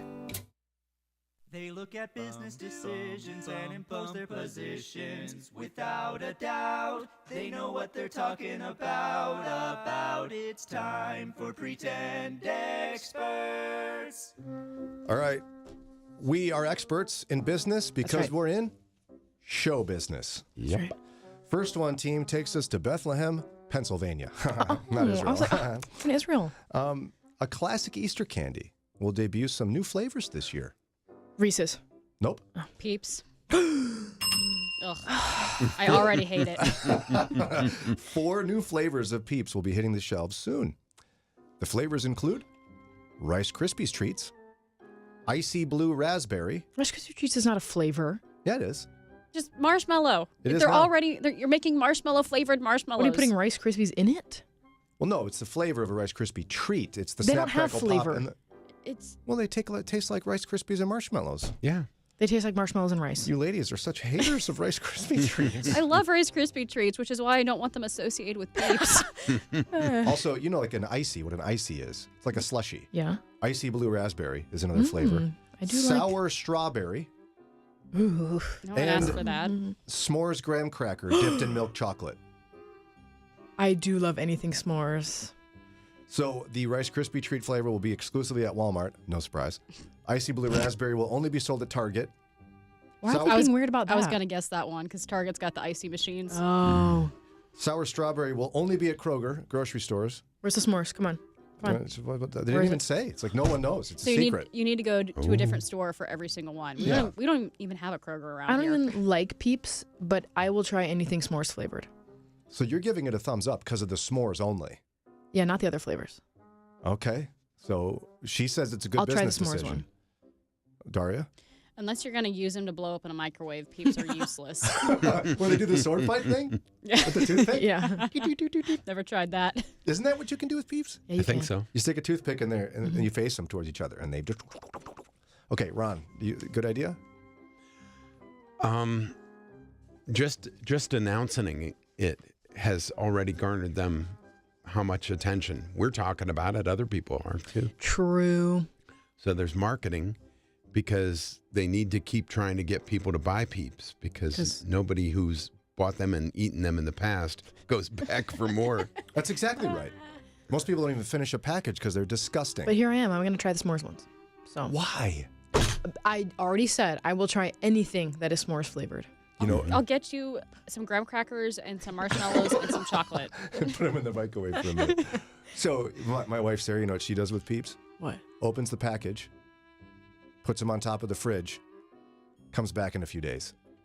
She So wants they're them a little stale. crunchy? She wants them stale. I still married this woman. Can you believe it? Well, you probably didn't know that she did that when you married her. I didn't. It's one of those things that you learn and you're like, ugh, really? If you would have told me before. Just kidding. Okay, next one from Madison, Michigan. A lot of deceptive city names today. Oscar Mayer is looking for new hot doggers to drive its iconic What does that mean? Oh. Wienermobile. Oh, yeah. I drove past this thing once. Do you know what it is? They like hire college students to like drive across the country. It's like a really prestigious opportunity. It's a giant hot dog that people drive. I passed it in Chicago once. It was very exciting. But here's the story. The meat and cold cuts company owned by Kraft Heinz is hiring people to drive the 27-foot-long hot dog-shaped vehicle. The lucky wieners, they said, will be paid just over $35,000 salary, along with a $150 weekly allowance. What? And they just have to drive it? Yeah. The average hot dogger travels 20,000 miles and visits at least 40 cities, hosting pop-up events, appearing on local media, and creating social media content. I mean, $35,000 is more than I made in college, so. I actually thought about applying when I was in college. You did? I did. I needed something to do for the summer, but they picked one person, and I knew my shots were not great. I'm so excited that you wanted to do it. Good for you. So is this a good business decision? They've been doing it for a while. This is not new, but I think it's really cool. Yeah, me too. Yeah, I like it. To be frank. Oh, Ron. You laughed at a dad joke. That's a good one. All of them are good. Don't you understand dad jokes? They're not as good as that one. Boy, Last one. That's an opportunity you could relish. And now I'm hungry. Should I pause for more, Ron? No, because then we'd have to catch up to the rest of the stories. That one's bad. That one's really bad. But like any good dad joke, watch the stream. Watch the live stream. Both of these two are smiling. They're smiling. That's a laugh. And this is how I point at both of you. He's pointing with his thumb and pinky. Do you notice how this is a perfect way to point at you two? Not on the stream. You have another hand. Well, I guess that's true. Final story from Kentucky. I went through Kentucky once, and I stopped at a KFC just to say I've been at a KFC in Kentucky. Mm-hmm. Oh, wow. I can't believe they still called it Kentucky Fried Chicken there because it's redundant. Kentucky Fried Chicken. You know what I mean? Well, you don't say Ohio Kentucky Fried Chicken when you go to a KFC here. So. Would you stop trying to ruin my fun? Did you know I've had turkey in Turkey? Yeah, you have I knew told me you were gonna that. bring that up. Oh, what does that annoy you, Daria? Have you had turkey in Turkey? Well, I've been here for 7 months, and I feel like I've already heard all of your stories at least twice. Welcome to the show. Final story again, Lexington, Kentucky. A Kentucky city has come up with an out-of-this-world campaign to promote tourism. They want people to visit Kentucky, Lexington, Kentucky, to be exact. So the Lexington Convention and Visitors Bureau used an infrared laser to beam a message into space to invite extraterrestrial travelers. Wow. You think I'm making this up? And I'm not. I know there's not a lot to do in Kentucky, but come on. The message they're sending says this. You ready? I should read it. The first thing. I should read like an alien. No, okay. The first thing you'll notice as you descend through Earth's atmosphere above central Kentucky is the lush green countryside that surrounds Lexington's vibrant city center. That's our famous bluegrass. Have all the fumes from the bourbon gone to their brains? I don't think the aliens speak English. It goes Is on there to aliens describe... or they're not reading that? First of all, they're not going to Kentucky, okay? They're going to go somewhere else. Going to their spam folder. How do you know? They might be looking for bluegrass and both the music and the grass. And they might be looking, it says it describes the gentle rolling hills, horse farms, and bourbon. So maybe that's what aliens are looking for. You don't know. Mm-hmm. You don't know. I'm trying to defend him here, Lauren. The aliens? No, Kentucky. Maybe they like good college basketball. You'll find that in Kentucky. And just to be safe, they made sure the message was approved by the FAA before they sent it. I didn't know you needed approval for that. Oh, wow. It could take a while to get an answer, though, because the agency says that it takes 40 years to get to its intended target and another 40 to get back. In the meantime, they said that they also welcome earthly visitors as well. Oh, good. Oh, That's how good nice. to know. And yet here we are talking about it. I'm not going. To Kentucky? Well, I will go to Kentucky because my sister lives there, but Maybe your sister was part of this decision. no, she wasn't. How do you know? I know my sister. Maybe she's an alien. So you don't like it? Well, it's weird. It's a waste of money. I think they need a hobby. And yet we're talking about, do you see this is business? Business. You can do other things to get people talking than spending money on infrared lasers to space. They got approval. Okay. Ron, be the decider on this. I think it got people talking. And even if you do a cheap laser pointer and pretend that you're writing you got people talking about it. So you like it. Lauren hates it. Daria? It's weird. True. Okay. And that's it. There we go. I don't know what that means from us, but the message is going whether we like it or not. Mm-hmm. It's 7:30 coming up in a minute. Speaking of strange, I'm trying to think of one. Speaking of strange aliens? You don't have one here. Speaking of assistants for... Visitors. Visitors. Speaking of visitors.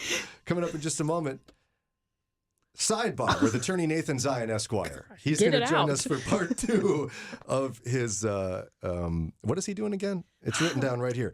His Starting Your Own Business, part 2. Coming up. Join the conversation by call or text at 440-546-2255. It's Mornings with Brian on Moody Radio Cleveland.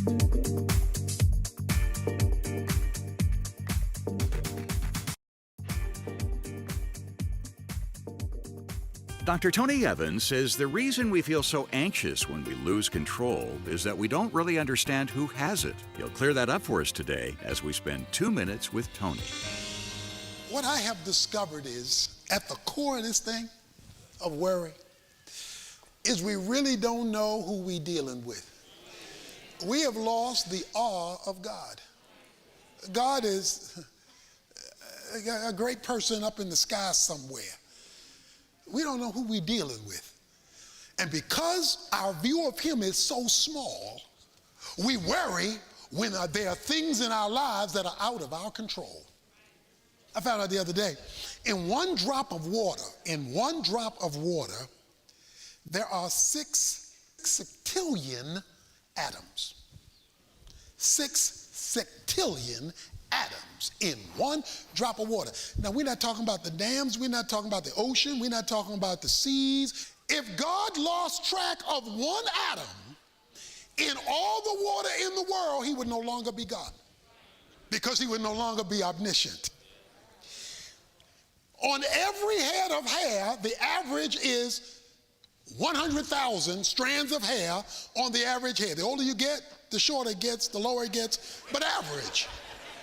And if he missed one strand of hair, he would no longer be God. What did you tell me you were worried about? We don't know who we're dealing with. And so we find ourselves under the stranglehold of worry.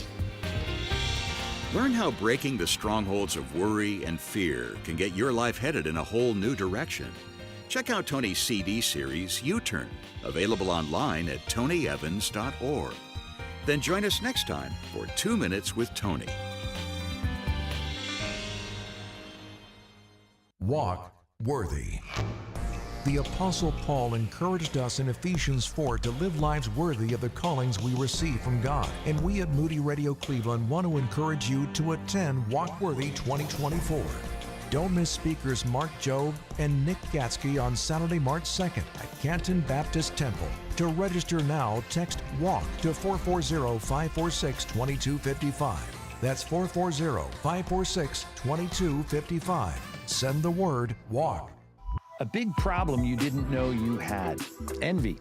It is there inside of almost every person hearing my voice right now. That pervasive, corrosive thing that if it's left unchecked will cause all kinds of serious damage. Hi, I'm Mike Fabarez, and Envy is the name of my new book, and I'm going to share biblical ways you can shore up your heart and your mind and close those gaps of vulnerability. So get ready for a new kind of life, a life Christ intended. Get your copy of Envy. Go to moodybooks.org.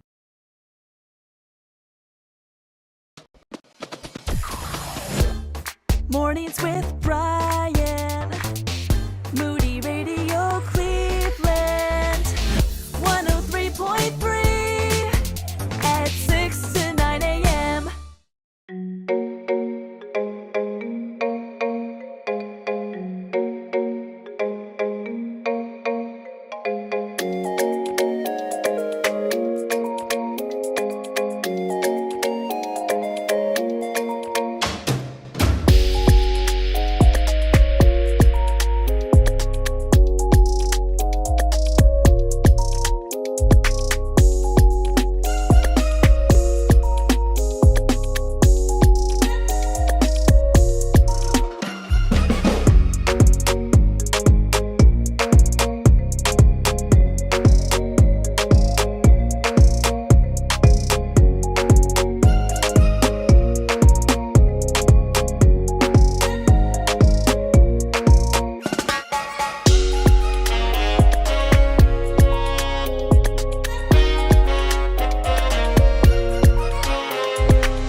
The opinions expressed during this program represent the opinions of the participants and is given for informational purposes only. Any information provided is not intended to replace professional advice for your specific situation.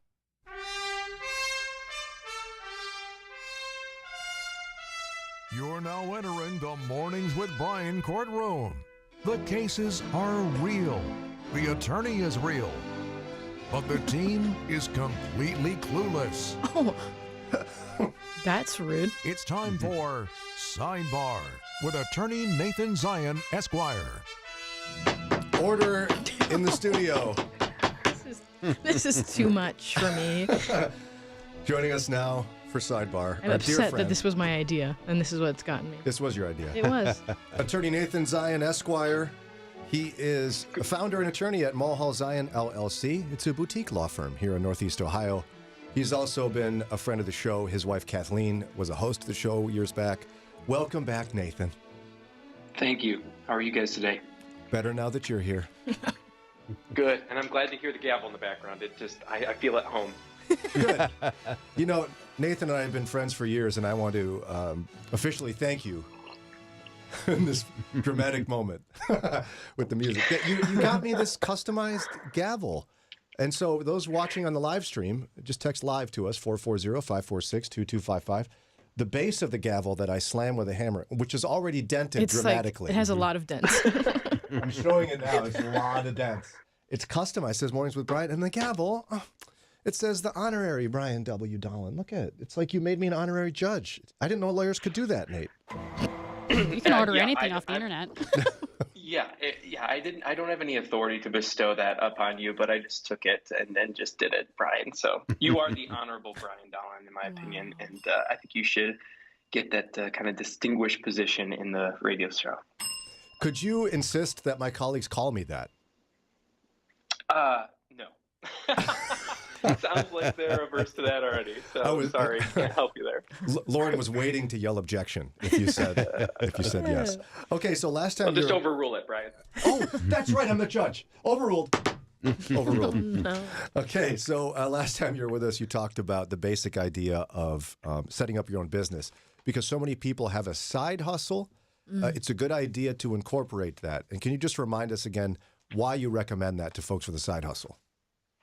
Yeah, I actually got a lot of calls. I get a lot of calls regularly, but after that show, a lot of people were calling, reaching out, just figuring out what to do with their own. And I mean, the importance of kind of turning your side hustle into a legitimate business is to protect you and kind of take the side hustle to the next level. There were 5 tips I gave, forming an LLC in the state or a corporation, something like that, getting a bank account, reducing your risk. Those things are, necessary when you want to take your maybe weekend project or your nightly project to the next level and kind of build in some extra things for your business. But I know a lot of people who already have done that for years, maybe even small businesses or just side hustles that have gone on for 2 years, 3 years. They've been selling on Etsy or Amazon or wherever, and they're kind of already beyond the formation stage and they've already got a decent business. And so my points today were going to be, how do we address those people? What do they need to do to kind of maintain and update and keep things going? Sustained. Lauren is disturbed. Okay, so I promise I won't do that the whole time, Nate. I'll be under control. You created this problem, by the way. So I'm just going to leave it there. All right, so you have more continued advice for those who are incorporating their side hustle. One of them, it looks like, is to maintain your records. What do you mean by that, and why should people do it? Yeah, so the big importance of the way you get the limited liability protection and you can kind of keep your side hustle from creating problems for you is to keep it distinguished and separate from your personal life, right? So you want to make sure that you're not using your bank account, your personal bank account for your business, when it comes tax prep time, you got to keep things separate. And so one of the things you want to do is update records with the state, Secretary of State. You got to keep a current address with the Secretary of State. You got to do, your IRS and Department of Taxation in Ohio filings, those sorts of things. But the big one under this this year is this new act called the Corporate Transparency Act. Not a lot of people know about this, but you now have to file a report with the U.S. federal government about who owns your business and who controls it. And this is any business that's formed with the state. This doesn't typically include nonprofits or trusts, but if you have an LLC, if you have a corporation, even if you have a partnership that's formed by filing something with the state, you have to now report, hey, I'm an owner of this business to the U.S. government. And so that's causing, as you can imagine, quite a stir in our industry. So then those who already have an LLC established for their side hustle, should they reach out to their attorneys to make sure this is done, or are most attorneys doing this automatically? No, most attorneys are not doing this automatically. In fact, a lot of attorneys are turning away from this because it puts there's a huge risk involved with this thing. Basically, current companies that existed before this year, so before 1/1/2024, they have a year to comply with this new rule, and you have to just go online and file with FinCEN. But a lot of companies, if you fail to do that, if you don't do it, then you get penalties per day, and it's pretty steep, and it could even result in, yes, jail time. So a lot of attorneys are kind of shying away from this because it requires them to provide information, and if their client doesn't give them everything, then they could be seen as having, caused malpractice or something like that, committed malpractice, and not filed properly, and then they might be in trouble. So you do have to reach out to either your accountant or your attorney, see if they can help with it, see if they know what this is, and get it done, because there is a ticking clock here for sure. That's super helpful because I know a lot of people listening have their own LLCs established or have thought about doing so. Okay, so next item is you say is to audit your contractors and employees. I don't know what I'm talking about. So what does that mean? This is huge. This is huge. I get this all the time. So I know lots of, and this is really ripe for side hustles. Side hustles want to, these people who run these things want to keep their costs down. They don't want to report as many taxes. They don't want to have employees that they have to withhold taxes from. So most of the people that come to me with these projects say, all the people that work with me, they're contractors. They're 1099. I don't have any duties for them. They just do it. But then when I actually dig deeper, I find out, they're giving them the tools to do their job. They're telling them, hey, come here on this certain day at this certain time and work with me. They're giving them a computer to work through.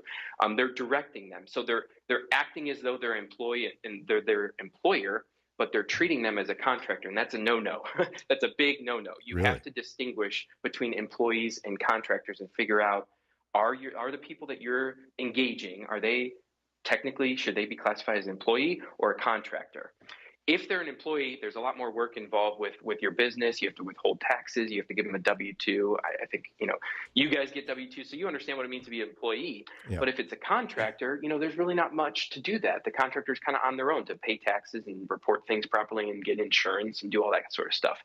But if you don't distinguish those properly and set it up the right way, guess who comes a calling? The government, or potentially if there's an injury or something like that, that person you engage, they could sue you under, Ohio Bureau of Workers' Comp or something like that, and your company could be at grave risk. So would you recommend ensuring everyone has a CPA that has an LLC with employees in it, or are attorneys the ones who are sending out these forms? Who does that, and what do you recommend? It's usually a combination. Attorneys are the ones who know the case law, know the legal reasons behind it. But the IRS has put out, and there's tons of free resources on IRS website. There's stuff that people can read and learn themselves. But all that being said, the IRS puts out a bunch of stuff that CPAs and regular accountants know. So both of those professionals can help you kind of look at your situation and say, hey, look, this, John Smith here, he's really an employee of yours, not a contractor. We're going to have to change this. And you need to get, policies and procedures in place to figure that out and document it properly, because you don't want an issue to come up later and kind of derail the whole thing. And to me, it's worth having an attorney and a CPA just so you can say that, like in casual conversation. Like, hey, Lauren, I was talking to my accountant, and then we called my attorney, and we were just... Don't I sound important if I talk like that? Yeah. Thank you. But Nathan, we have to take a quick break. You're listening to Sidebar with attorney Nathan Zion, Esquire from Mulhall Zion, LLC. It's a boutique law firm here in Northeast Ohio. We'll continue chatting about his tips for you if you're incorporating or having your side hustle become an LLC, which, by the way, he recommends you do. More on that in just a minute. This is David Harms with the ministry India Partners, and I have walked through the red light districts of Mumbai, India numerous times, and trust me, it is dark. Young girls have no joy in their eyes because they feel they have no future, and they'll be stuck in the trade for the rest of their lives. But once they get into a safe house run by India Partners, well, just listen. When you don't move the mountains, I'm leading you to move. When you don't calm the waters, I wish I could walk through. That is God at work, which is why for the last year we've shared powerful stories of safety, rescue, and care happening through the India Partner safe houses. These girls are safe from harm, well cared for, and introduced to the transforming and healing love of Jesus. Learn more about the power of rescue and care in a safe house at indiapartners.org/Moody. A recent study shows that the average resolution lasts just 3.5 months. Do you know why? Because you place the pressure on an imperfect person, you. I'm Josh, station manager of Moody Radio Cleveland. Do something different this year. Exchange your resolution for expectation. 1 Peter 5:7 says, "Cast all your care on him because he cares about you. God, who never sleeps or slumbers, will not fail or quit on you." Try that on for size. Thanks for listening to Moody Radio Cleveland. They say family knows you best. Here's Brian's older brother with a message for you. I always knew my little brother had the gift of gab, and he proves it to you every morning. It's Mornings with Brian on Moody Radio Cleveland.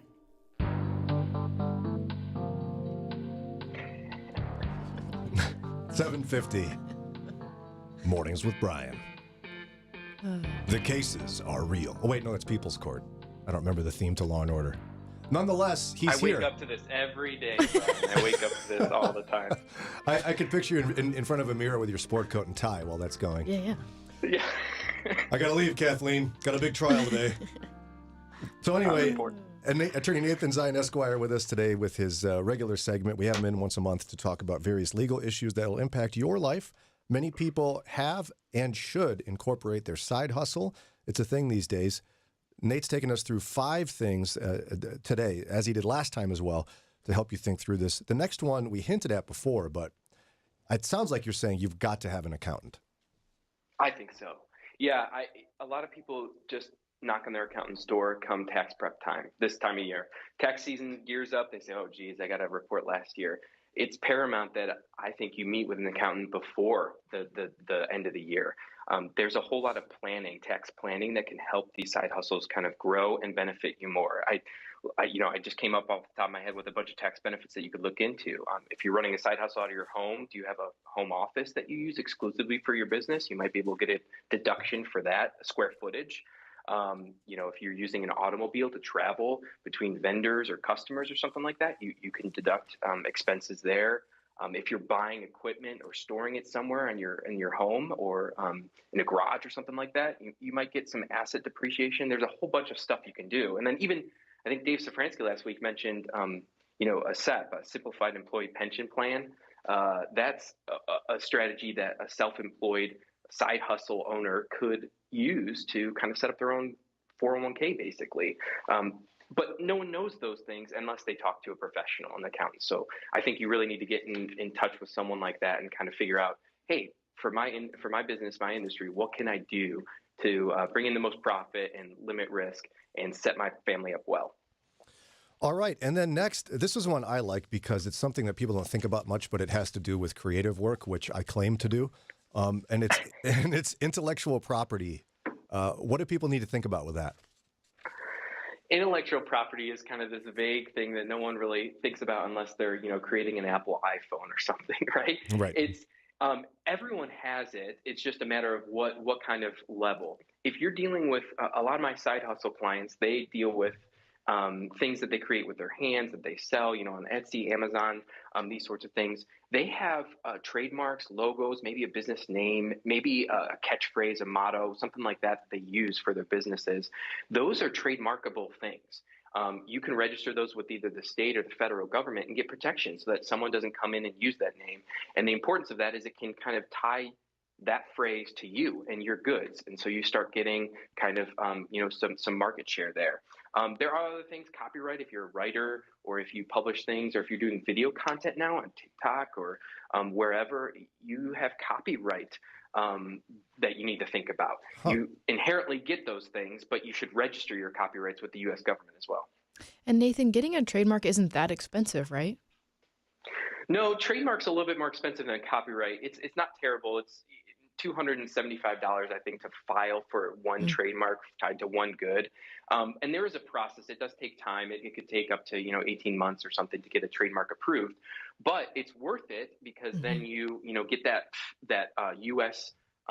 Footprint that protects it. Basically, 101 trademark law is you get protection for your mark inherently wherever you use it. But when you register, that footprint expands immediately to all the U.S. So if I start using, a catchphrase here in Ohio and only people in Cleveland know about it, as soon as I file with the U.S. government and get approved, guess what? No one in California can use that mark with that good or service.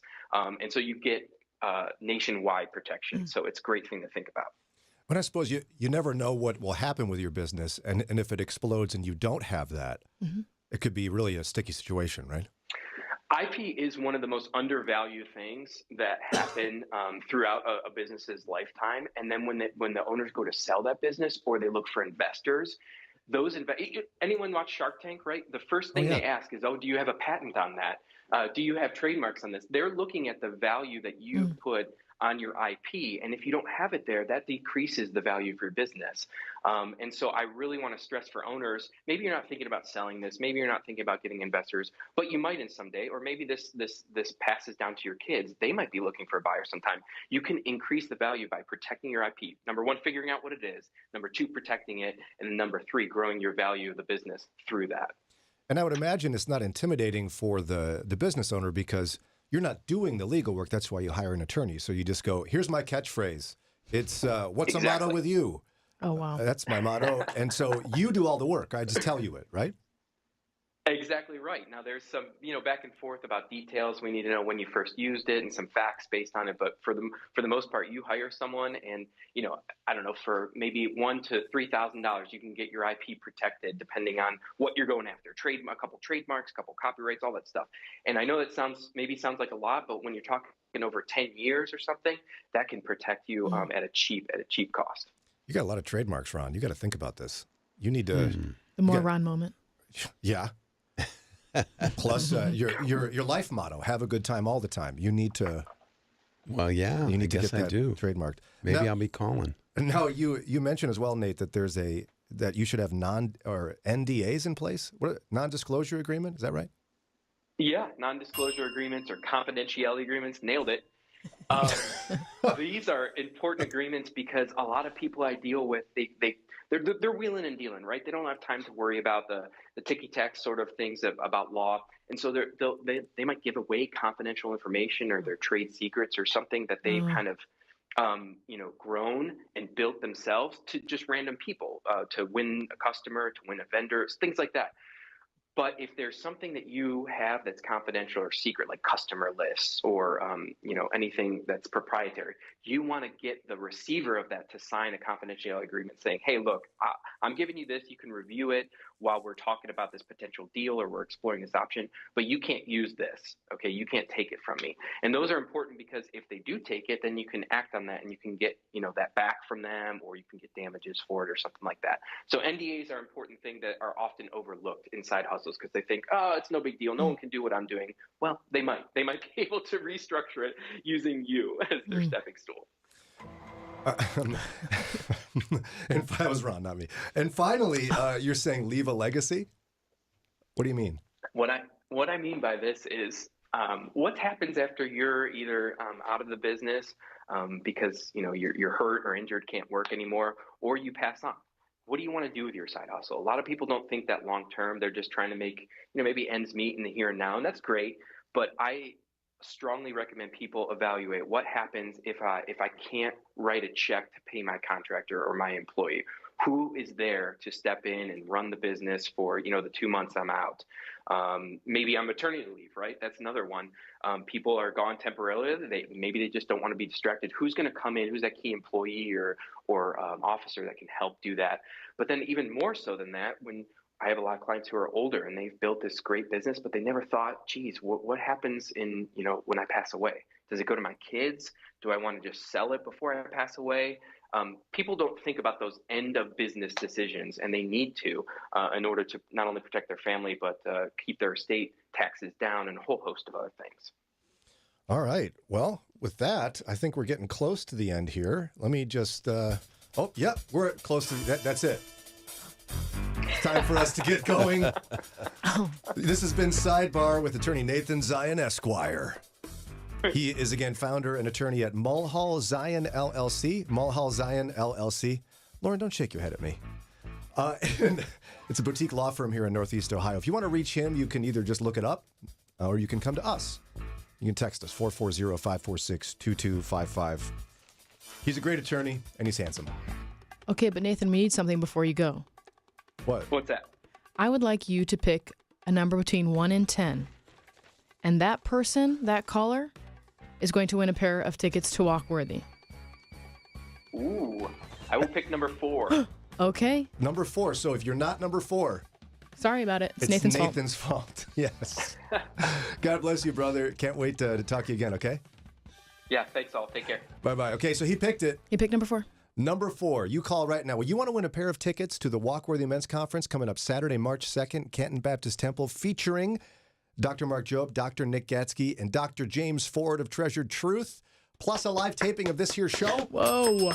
440-546-2255. Call right now. 440-546-2255.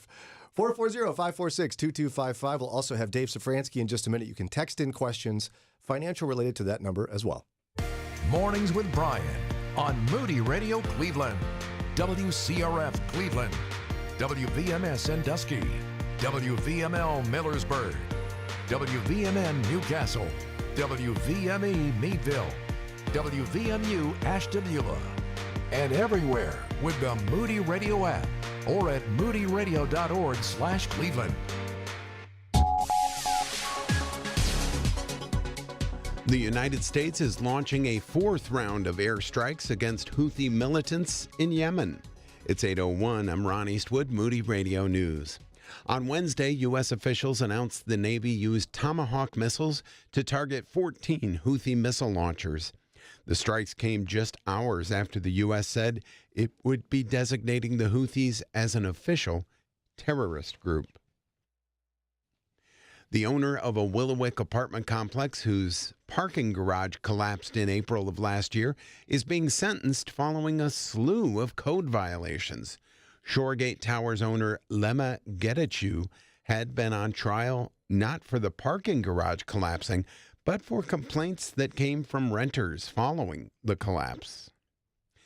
And Cuyahoga County property tax bills are in the mail and on the way to residents. The county previously extended the tax due date, changing it from January 26th to February 15th. I'll have sports and weather in just a moment. Making assumptions is rarely a good idea. That's true when it comes to thinking healthcare costs can't be affordable. Christian Healthcare Ministries has been helping believers meet their healthcare needs for over 40 years. It's not insurance, it's a ministry. Visiting chministries.org/Moody eliminates assumptions and shows how this unique model has worked to meet the healthcare needs of hundreds of thousands of Christians. Get more information and have your questions answered at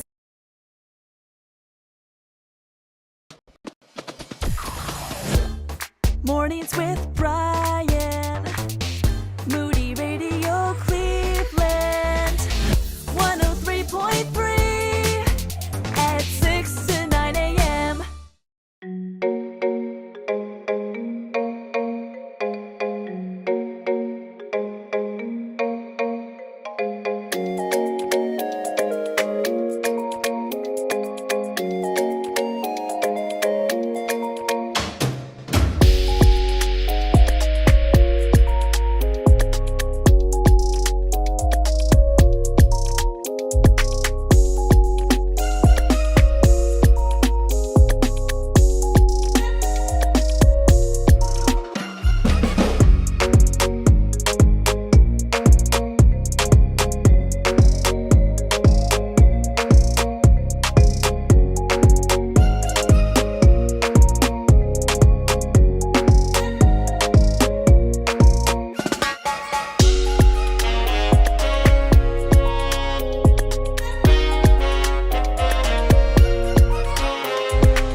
Mornings with Brian.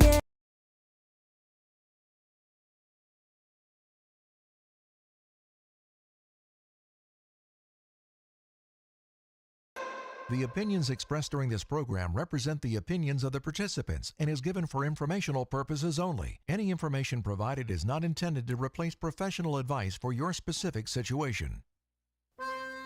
It's that time of the week, 8:08 now. He's answering your financial questions, David Szfranski. And I love that new intro because I got opinions. I'm sure you do. There's lots of reasons to look at the live stream. Today, there's even extra reasons. Again, text live to 440-546-2255.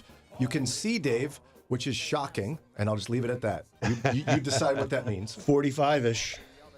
Yeah, you'll laugh out loud at that when you add the visual. And he's wearing another sash today. Another sash. You can see, and don't tell them. No, I won't tell them. If you want to see which self-appointed award he's wearing a sash for today, you have to go to the live stream to see it. It's not self-appointed. I was given this honor. By Amazon. No. One of our callers, wasn't it? No, not quite. This one? Your mom. Sashes.com. I can't believe that's an actual website. Yes. I actually have a personal relationship with them because they email me back and forth. I'm like, hey, I just want to let you know, your service provides me with so much joy. You have no idea. And so Chantel's emailed me back and said, thank you for letting us know that. We love feedback. I'm like, oh, I got feedback. You've changed my life when I appoint myself to positions of honor. How many do you have now? Oh, that's not important, Brian. If he knows the salesperson by name, Chantel, it's enough. So just text the word live to 440-546-2255. It's happening. I can see it. You know, I was just given a couple new honors, too. So there's sashes coming for those. So by who? Yeah. Yourself? Well, Sashes.com. Look, Mr. Sash. Is that so important? Is that so critical, Lauren? Yeah.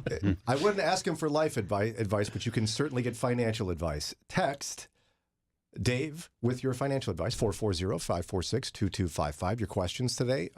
We always have some in reserve, but you get in line right now. 440. They can call in too, right? Yes, of course. I love when people call in. 2255. Yeah. Yeah, no, we really like when people call in. I'll go easy on them. I mean, unless it's if it's a really dumb question, it might not be. And you can watch it all unfold on the internet. Okay, let's see. What's first, Lauren? What is the best way / least tax burden way to take possession of a home that my mother-in-law wants to give us? Is it more advantageous for us to do it now or wait until she passes? Oh, to wait until she passes, for sure. Because that's awkward. Well, you know, when people get waiting for you to die. Yes. You have this conversation. It starts like this. So, hey, Mom, when you assume room temperature. Or, you don't look well. We should have a discussion. No, but, you know, as people get older, these are discussions that they have. They want to have these discussions. Right. And it's not necessarily awkward. Doesn't have to be awkward. But when you inherit property, when you inherit real property at the death of somebody, you get it at what's called stepped-up basis. And that's a really important concept in investing and inheritance and tax law, because what it means is, let's say that Mom lived in that house for 50 years. And so she probably bought it for $8,000, and now it's worth $800,000. Yeah, I was talking to a friend of mine from out of state. His parents owned a house in Southern California, and they bought it in like the early 90s. Oh, yeah. They bought it for like, I don't know, $100,000. They sold it for like $1 million. Right. And I'm not kidding. The important part of that conversation that you had, Brian, is that you mentioned you had a friend, which is important. I know, right? Because I didn't know that was possible. You can count them all on two fingers. But you know, when she dies and that house is now worth $800,000, you actually inherit it at that value. There's no tax on the difference in the price. Some of it's inflated, but some of it's actual real growth. And so if you inherited a house valued at $800,000 and sold it for $799,000, you could claim a $1,000 loss. No, so and forgive me if you mentioned this already because I don't listen to you sometimes. So Is this one of those where you put it in a will, or is it like a deed transfer on death or something? Or? You could do both. You could put it in a will. So a lot of people, if it depends on the estate, of course, and how everybody is getting along. You know, sometimes estates are very contested, and family members feel left out, and so if you don't establish that estate correctly, there's going to be infighting and things like that. But sometimes people will just do a transfer on death deed. Keeps it out of probate court. The minute you assume room temperature, that deed is transferred technically, and the people that inherit it, they have it. They could do anything they want with it. Sell it, keep it, rent it out, Airbnb it. Let's just say that mother-in-law says, no, I don't want to wait until I pass for them to get it. I want to see them enjoy it now. Mm-hmm. What are their options? One thing that you could do is set up a rental agreement for it. So you're basically going to pay mom rent. You don't, But she doesn't want to do it. She wants it free. She wants them to have it. Well, you could gift it to them. You could gift them the house. And depending on the value of the house, there's a way to do it where you have this. There's a thing called a unified credit for estate tax purposes. You could access your unified credit now, and you can give them the house. You could do it. No, Absolutely. but they have to pay tax or something on the value? No, there's no. The receiver of the gift doesn't pay the tax. It's the giver of the gift. So if there was a tax due, now because you're utilizing your unified credit, you don't have to pay a tax. You don't get that then when you die. It's removed. It's taken away from the amount of estate tax exclusion that you get from federal estate taxes. But odds are, mom isn't going to hit that number anyway, so she's fine. But you would still recommend transfer on death, not just do it now.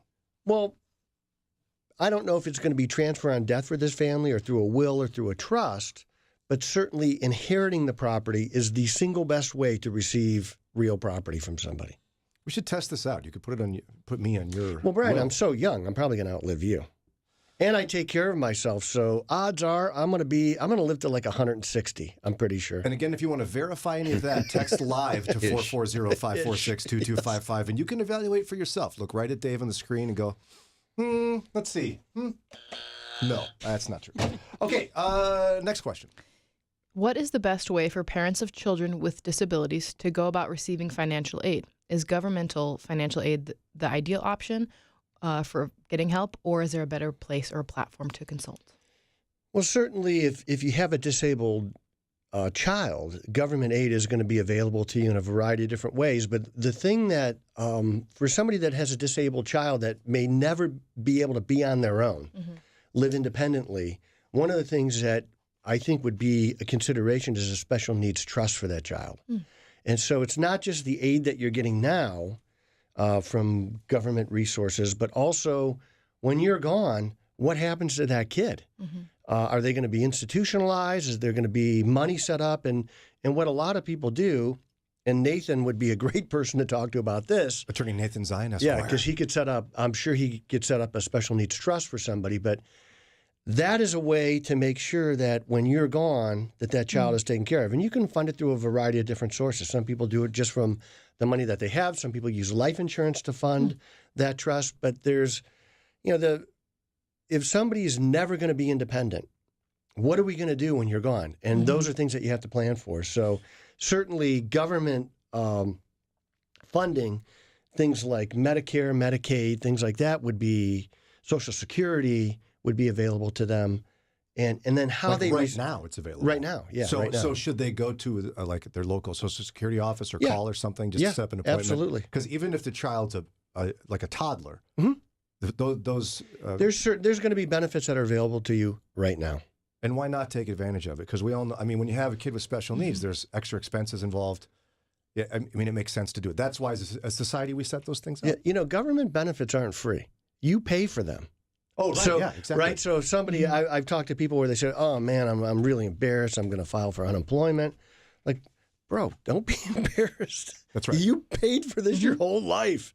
Go, it's a benefit that you are owed if you're out of work for a period of time. There's no shame in that. You pay for it. There's no such, government doesn't create any money. They get all their money from who, Brian? Taxpayers. So if you're a taxpayer, and even if you're not a taxpayer, it's a government benefit that you're entitled to. There you go. 8:17, time for a quick break. Again, Dave Szfranski with us, president and founder of Edgewater Investment Group, answering your financial questions.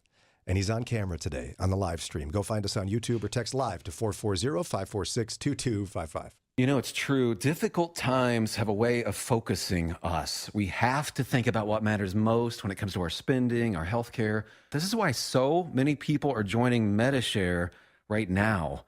Medi-Share is a trusted way to save up to 50% on your monthly health care costs. More than 400,000 people have already made the switch. It's pretty obvious why, too, especially now during this challenging season with healthcare costs and out-of-pocket expenses going up. Medi-Share can save you a lot of money. The typical family saves $500 a month. Medi-Share works, too. It's been around for 30 years. Members have shared more than $5 billion of each other's bills. There are different options to choose from to fit your budget. I'll give you the number here in a second, and if you call, you can get a price within 2 minutes. Maybe now is the perfect time to make the switch and start saving. Here you go. Call 877-58-BIBLE. That's 877-58-BIBLE. 877-58-BIBLE. Keeping your eyes on Jesus in a changing culture.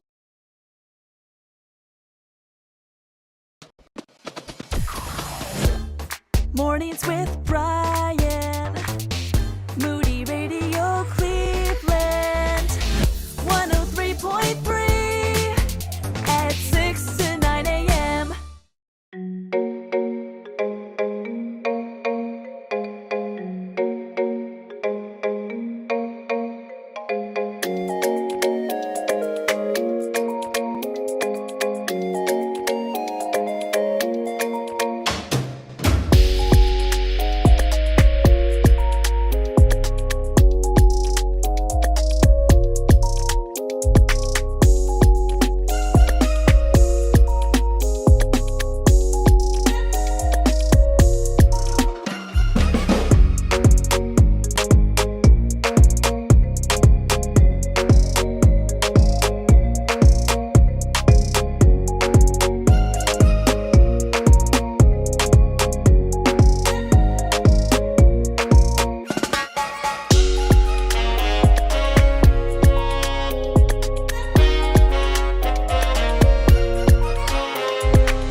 to David Szfranski, president and founder of Edgewater Investment Group. Watch the live stream and also go to see the Walkworthy Men's Conference. It's Saturday, March 2nd, Canton Baptist Temple. We're going to have Dr. Mark Jobe, Dr. Nick Gadsky, probably the best hair in Northeast Ohio for any pastor, and the best preaching. And we'll also have, I had to throw in, I'm not kidding, he's got great hair. Dr. Jobe is bald, though. Yeah, he has the best bald head. Yeah. Sorry, Ron. We got to say it. He's our boss. Because he shaves the whole thing. You should do that someday. The whole thing. You think so? Yeah. Just cue ball it. Just do the whole thing. Wow. All right. And also, we announced today Dr. James Ford from Treasured Truth will be here. That's right. He's amazing. And we'll do a live to tape Mornings with Brian while we're there. Dave, are you coming this year? I'm going to try. It depends on my travel schedule. Put it on the calendar now. Ron, I believe Yoda said something very important about those who try. There is no try. There's only do. Yeah. Or do not. You know, of course, I've eaten dinner with Mark Jobe many times, and I'm sure he would want me there. Yeah. When I went to a weekend at Moody, and I had dinner with the Jobes a couple of times, and then I had breakfast with them, and I said, look, I want to apologize. And they're like, for what? I said, that you have to watch me eat 3 meals in a row. It's got to be hard. I'm sorry. I thought you were going to say, I'm sorry that you have to be interviewed by Brian on a regular basis. I thought he was going to say for being a nuisance. They're kind and gracious people. They are. Really, They're they're wonderful people. So, see you there? Yeah. Oh, yeah, I'll be there. No, you're a Christian, so now you have to Pull go. out your phone, put on the calendar. You have to go, Dave. Okay, get your financial questions in, 440-546-2255. What's next, Lauren? Can you talk a little bit about reverse mortgages? When is it a good idea? What negative consequences should we look out for? You're getting this a lot lately. I am getting a lot of reverse mortgage questions. Let's dig in. You know what it tells me is, so reverse mortgages are this niche product where you basically, it works kind of like a home equity line that you don't have to pay back until you're deceased. And then somebody pays that back through the sale of the house. And but what it tells me is that people are having a hard time staying in their house. They're going through their savings. Their retirement plans aren't enough. And it could be a lot of reasons. You know, we're living in an extremely high inflationary time. So the rate of inflation is coming down. It's at like 3.5% right now. But that's after 9% for a whole year. And when you look at the cost of things, just food is up 20%. Rent is up 18%. Gas is up like 40% in the last 3 years. So these costs, yes, inflation, the rate of growth of inflation is coming down, but it's on highly inflated things. So the prices are up and they're just rising slower. So that doesn't really take the pain away. And it tells me that people are having a hard time making ends meet when they're asking about reverse mortgages. So essentially what it is you have a house that's paid off and you're going to go take a loan against that equity and you can use it for whatever you want. Most people are using it to stay in their house. And I like to think of reverse mortgages as not a last resort, but it's a niche thing. They're a little pricey on the front end because there's a lot of government regulation. You got to do interviews. And when reverse mortgages first came out, I think there was a lot of fraud and deceit. There isn't anymore because it's so highly regulated now. And I do have friends of the show that are in the reverse mortgage business, and I would feel comfortable referring people to them. If you're having trouble, if you need more money, if you're going to have to sell your house and you don't want to do that, it is a viable option. And the key is you got to have somebody that you could trust that you're talking to. I want to talk to somebody who would say, this is not the best option for you. Yeah. That's the person that I would trust. That's right. And I have those people. So they don't work for me. They don't work with me. I have no skin in that game. But I do know those people. So those are the people that I'd want to talk to. Somebody in that business who would say, this isn't the right thing for you. All right, let's go to the phones here. We've got Teresa in Maslin. Teresa, what's your question for Dave? Hi, good morning. Thank you for taking my question. You bet. So if I have a house and I sell it and I make a profit, I just want to verify that it's true that I have 12 months to reinvest my profit into my new home, or there's a major tax involved. Well, how long have you lived in that home? So honestly, I have two children, and they're both actually looking to move within the year, so this would affect both of them. One of them has only been in their house for about a year. The other one has been in their house for 3 years. But you're selling your house, correct? No, I'm sorry. I'm asking. Oh. Excuse me. I'm asking for my children. I tried to make it a generalization. But, So here's the way that is not the tax law change. It's no longer true. The way capital gains on a house works, if you make money on the sale of your house and it was your primary residence. For how long? 3 of the last 5 years, at least 3 of the last 5 years. So 36 months.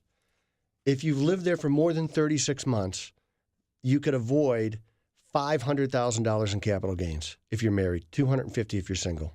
So you're saying $500,000 is the cap that you can before avoid you start paying capital gains tax on the sale of a house. So you can make $499,000 in the sale of the house and pay no tax. If you're married. If you're married and you've been in the house for more than 3 years. 3 of the last 5 years at least. So it doesn't have to be a contiguous 3 years, but if it is, it's fine. So 36. Now, if you're there for 12 months, there's going to be what we call an exclusion ratio. So you'll take the amount of money that you made and you'll go through a formula, and there's going to be some tax due if it's more than $250,000 or if there's any money made. If you've lived there for a year and there's any money made on that house, you're going to be able to exclude some of the capital gain, but not all of it. So it sounds like one kid is in good shape because they've been there for 3 years. Yeah. The other one will have to pay tax or will have to decide to stay for another 2 years. Now remember, the basis in your house includes any improvements that you've done to it. So let's say you paid $300,000 for your house, okay? And you got a mortgage, so the closing costs, that goes to your basis. If you put in new carpet, that goes to, so that's raising the basis in your house, and that's what you get your capital gains from. So the higher you can get that basis, so let's say you paid $300,000 for it, but you put $25,000 into the house in the last year, and you sell it for $326,000. You have a $1,000 capital gain. If you didn't, that's not bad. No, it's not bad. But so any improvements that you did to the house, now paint, things that are short term, curtains, they don't count. If you put a new furnace in, if you put a new roof on, put a driveway in, you added a garage, things like that, you're getting your basis up in that house. And so when you sell that house, you want to get your basis as high as you legally can. So it pays to keep track of those expenses.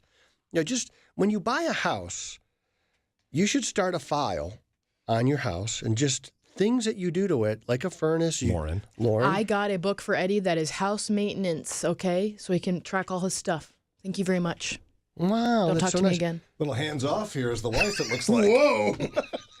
I don't do the maintenance. Poor Eddie. Eddie needs please. tools. Eddie needs tools.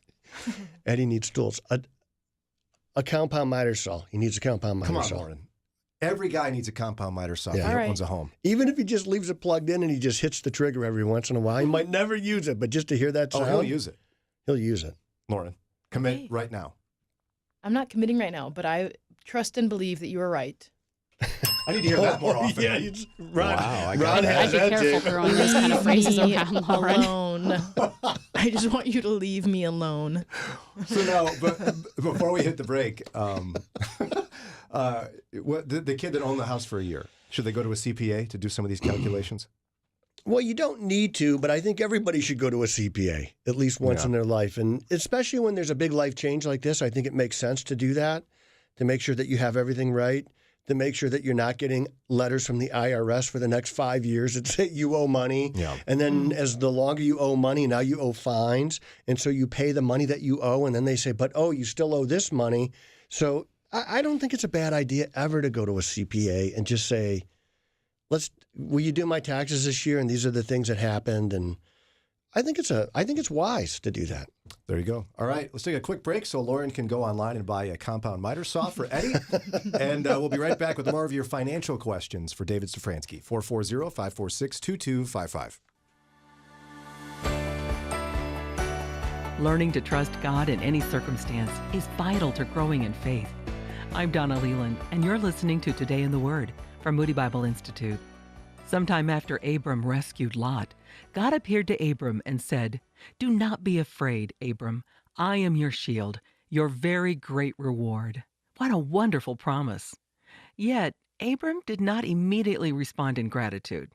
Instead, he asked God, "What can you give me, since I remain childless?" In other words, how can I trust this new promise, since you haven't come through on your first promise yet? In response, God reaffirmed his original promise. But then he asked Abram to step outside.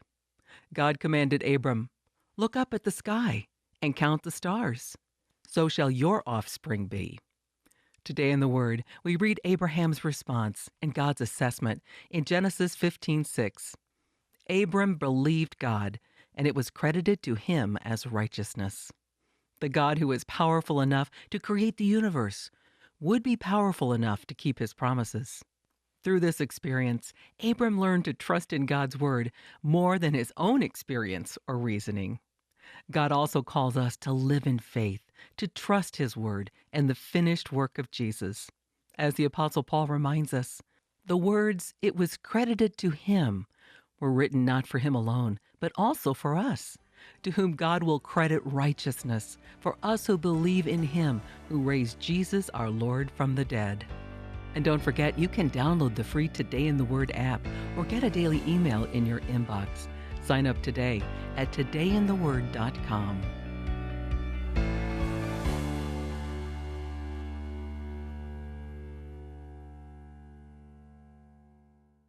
The words you are about to hear are taken from letters sent in by members of the Trinity Debt Management Program. Dear Trinity, today I'm making my final credit card payment. Before I came to you, I was in a constant state of anxiety and panic, but now there is hope for my family's financial future. Working with Trinity made me understand that I'm not alone. You really do help people. Your kindness will never be forgotten. Without Trinity support, I would not have achieved my lifelong goal of becoming debt-free. We saved a lot on interest and penalties, of course, but the reward was the gift of human kindness. Trinity has carried me through a very difficult time in my life. You're amazing. I used to feel so anxious and hopeless. Now I feel grace and peace. God bless Trinity as you continue to help others become debt-free. If credit card debt has you down, call Trinity at 1-800-659-9838. That's 1-800-659-9838.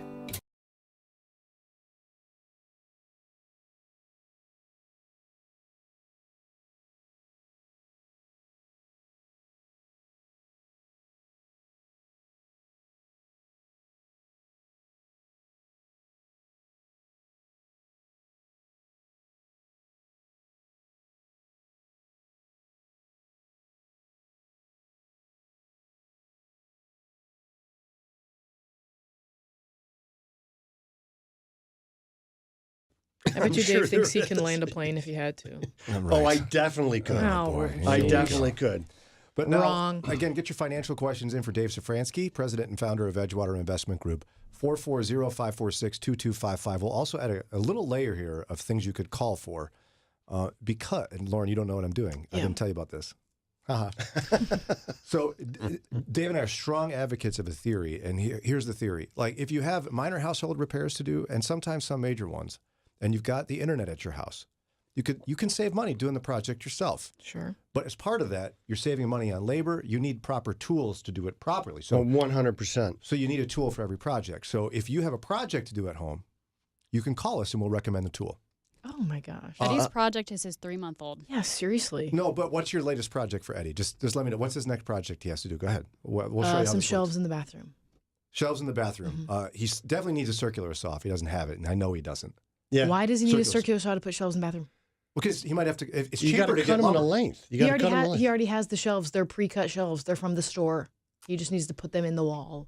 Well, that was your first Pass. So $10 hammer is good to go. Yeah, a hammer. You don't use a hammer to put up shelves, Daria. Okay, anyways. What do you use? Did I not just say during this break, we have a lot of questions to get through, and you're doing this nonsense with me? We're going to the next questions. You need to consult us before you do these projects. Go ahead. Okay. Can you explain the difference between an IRA and 401k? And does your company handle 401k for large school districts? Well, in a school district, it's not going to be a 401k. It's going to be a 403b.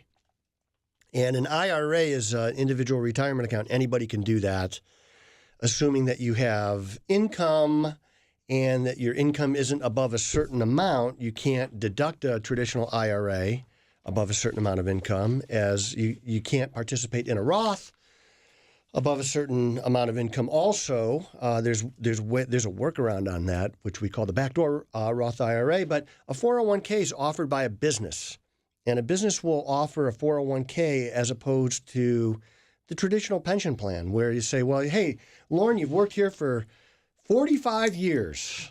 You're pretty old and broken. Yeah. But we're going to give you a payment for the rest of your life, which we hope is short because it's a payment for the rest of your life. So if you live to be 90, it's going to cost the pension plan a lot. Well, those pension plans, they're called traditional defined benefit plans. They're basically going by the wayside. You don't really see them a lot anymore. Some legacy companies have them.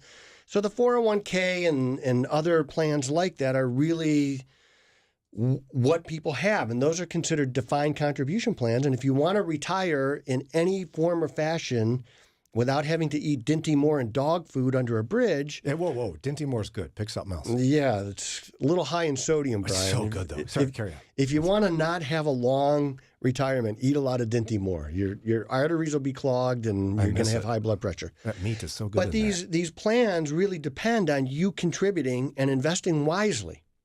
So there's a lot at stake with the 401k. People, I think, especially early on in their careers, tend to take this a little lightly because the sooner you start saving, the less you have to save. And the more wisely you invest it, the less you have to save. So it's really important that we look at these things and take them seriously on day one because it's going to affect the rest of your life. All right, what's next? Can you give some information on how small businesses are supposed to register with the IRS now? Is there a minimum income requirement when a business needs to register, even something small like selling handmade items at craft shows and on occasion? Must be talking about a side hustle, right? So yeah, so there's a lot of talk about this $600 limit where if you do a Venmo payment or anything like that, the IRS is going to start looking into your accounts. If you got a side hustle, you probably should set up an LLC. Nate talked about that. Nathan Zion, attorney at law, I said heard that that last hour. Mm-hmm. And if you have an LLC, the best thing to do is have your own checking account for the LLC because it separates from your personal finances.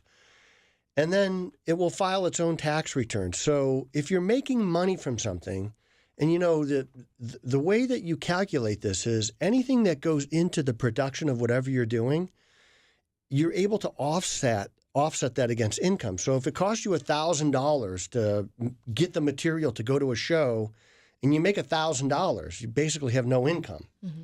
So, but you should still file taxes on that because there are benefits that are derived from your tax return. So during COVID, I know people that haven't filed a tax return in a while.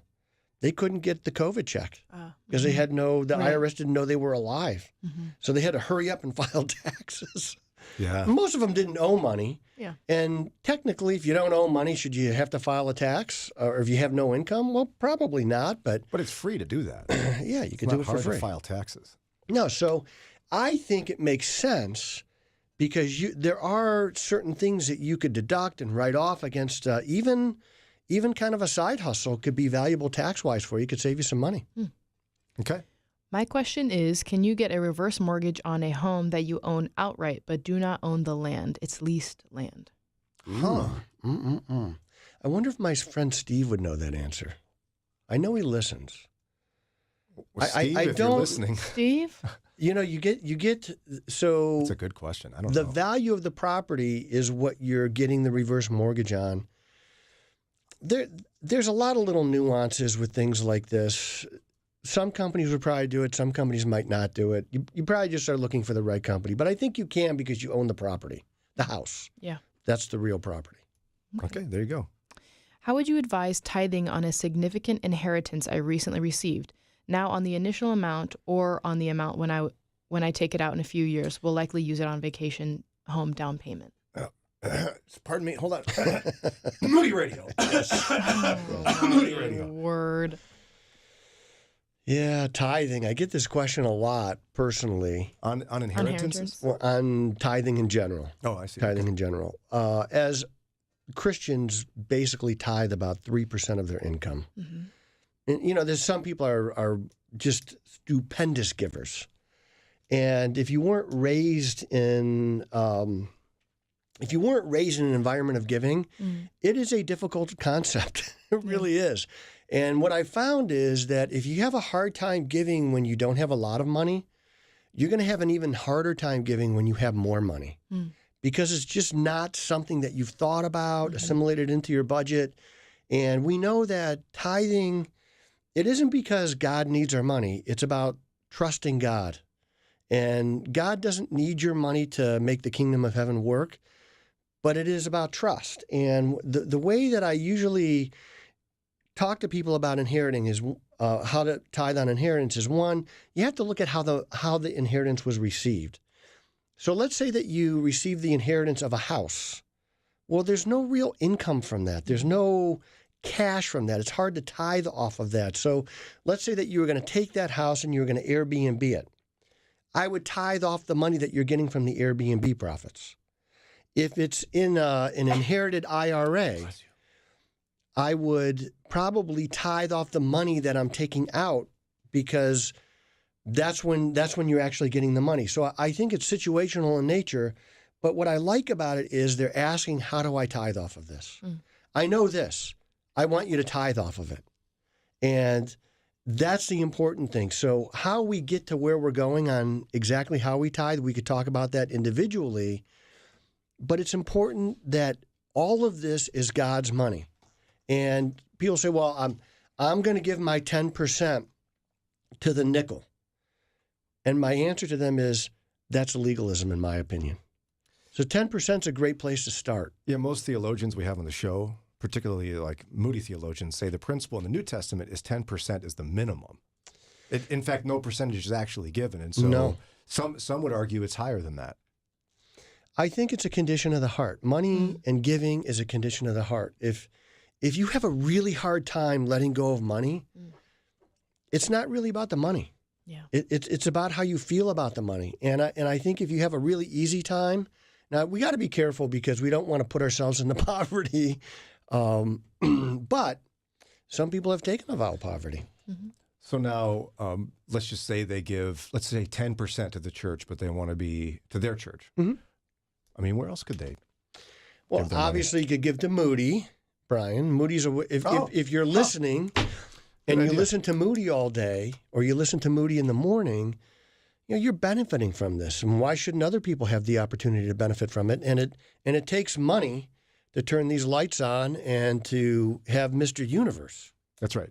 Although we did not pay for that. We did not pay for that, Sash. Dave bought that himself. MoodyRadio.org/Cleveland. I mean, I don't know why Dave brought this up, but you could give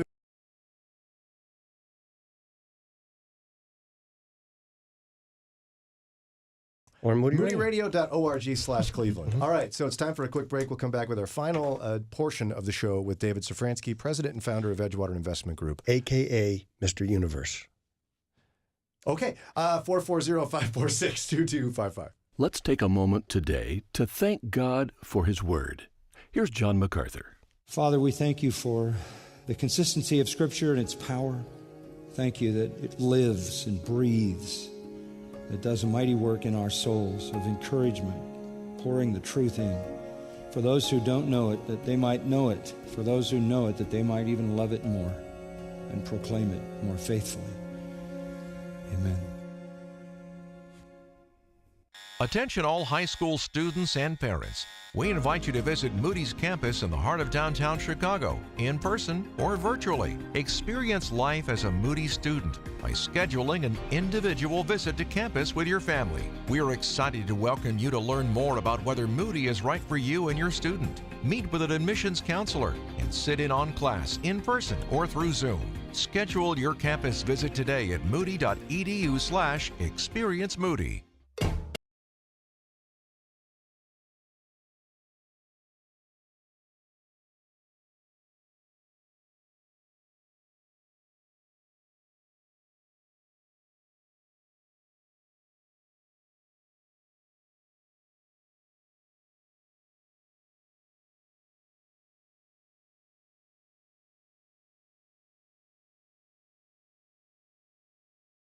David Szfranski, a.k.a. Armando. I was with Mayor Phil in Amish country, and there was a wait at the restaurant we were at, and they said, get a name for the table. And I looked at Phil, and I went, Armando. He said, I knew you were going to do that. Mayor Phil is the appointed mayor of Armandoville, the fictitious Ohio town, and he's a listener to the show. Where all the lights are green all the time and there's no speed limits. Oh, wow. We that salute would be you, nice. Mr. Mayor. Mm-hmm. All right, more questions for Dave Szfranski. Can you please explain how a line of credit works with home ownership? Yeah, so you have equity in your house. Okay, so if you just bought your house and you took out a 105% mortgage, I don't even know if they offer those anymore, but they probably do. You can't get a line of credit because you have no collateral for it. So typically they won't go over about 70% loan to value. So if you have a $400,000 house, you can get a $280,000 line of credit against it. It's an interest rate. It's variable. It's usually tied to prime rate. So if your credit's really good, you could get probably 6.5%, 7% right now. But it's going to vary. And actually, I think rates are going lower before they're going higher. So I don't think it's going to be – I've heard all kinds of stuff from some of the people that I follow. That, there's 7 rate cuts coming this year. There's not. There might be 2. I think it's going to be closer to the election or after it. But the Fed is going to definitely – I think they're going to come down a little bit lower because things are slowing down. There's a potential recession coming, and if it's not a recession, it's going to be an economic slowdown. So that's the way a line of credit works. So if it's variable, as the Fed lowers rates, your rate would come down also. Now, if they raise rates, your rates go up. So it's a little bit of a roll of the dice. Yeah. So now Lauren's almost 6 months into her place. Is that still too soon to look at a line of credit? Well, I'm asking for a friend. It just depends on what the market has done there, what they put down on the house thing. So there's got to be equity in the property, and it's got to be a certain amount. And you have to pay for an appraisal, I would imagine, to get that done? You do pay for an appraisal. Yeah, you want to pay for an appraisal, especially if there's been a huge uptick in property prices, which there has been in Northeast Ohio. Yeah, there has been. People are going into bidding wars in Northeast Ohio. It's because it's God's country. It's a place to live, man. It's a great place to live. Yeah, it is, especially Nelson Township. In my lifetime, we've had one earthquake here. In my lifetime. It was when I was in college. I remember seeing the horses sway because there were no cars then. I beat you to it. I knew you were going to say that. We had one earthquake. We've never had a hurricane here. We have snowstorms. Tornadoes? Well, every once in a while we have a tornado. It's not very often, though. And just don't live by a river. There's no flooding. You're fine. Yeah. See? We worked it all out for you. All right. Next question for Dave. All right. My husband died 4 years ago. How long do I keep records of medical expenses, anything that pertained to him while he was dying? And how long do I have to keep those records for? Oh, good question.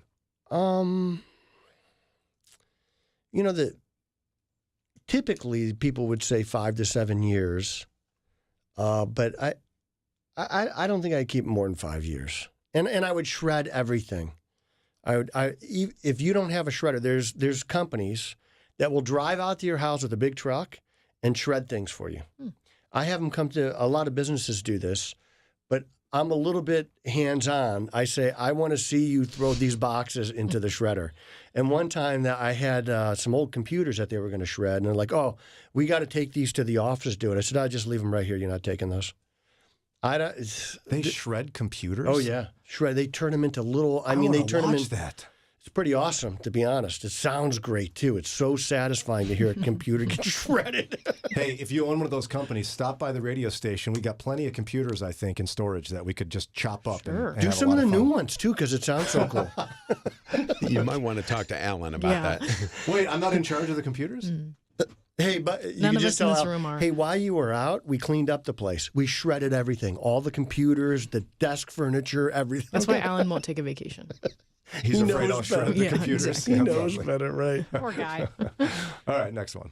I've heard bonds or bond funds may be becoming attractive. Do you have any suggestions? Yeah, I do. I like, so I'm going to use a word that Brian's going to make fun of me for, but a teeter-totter.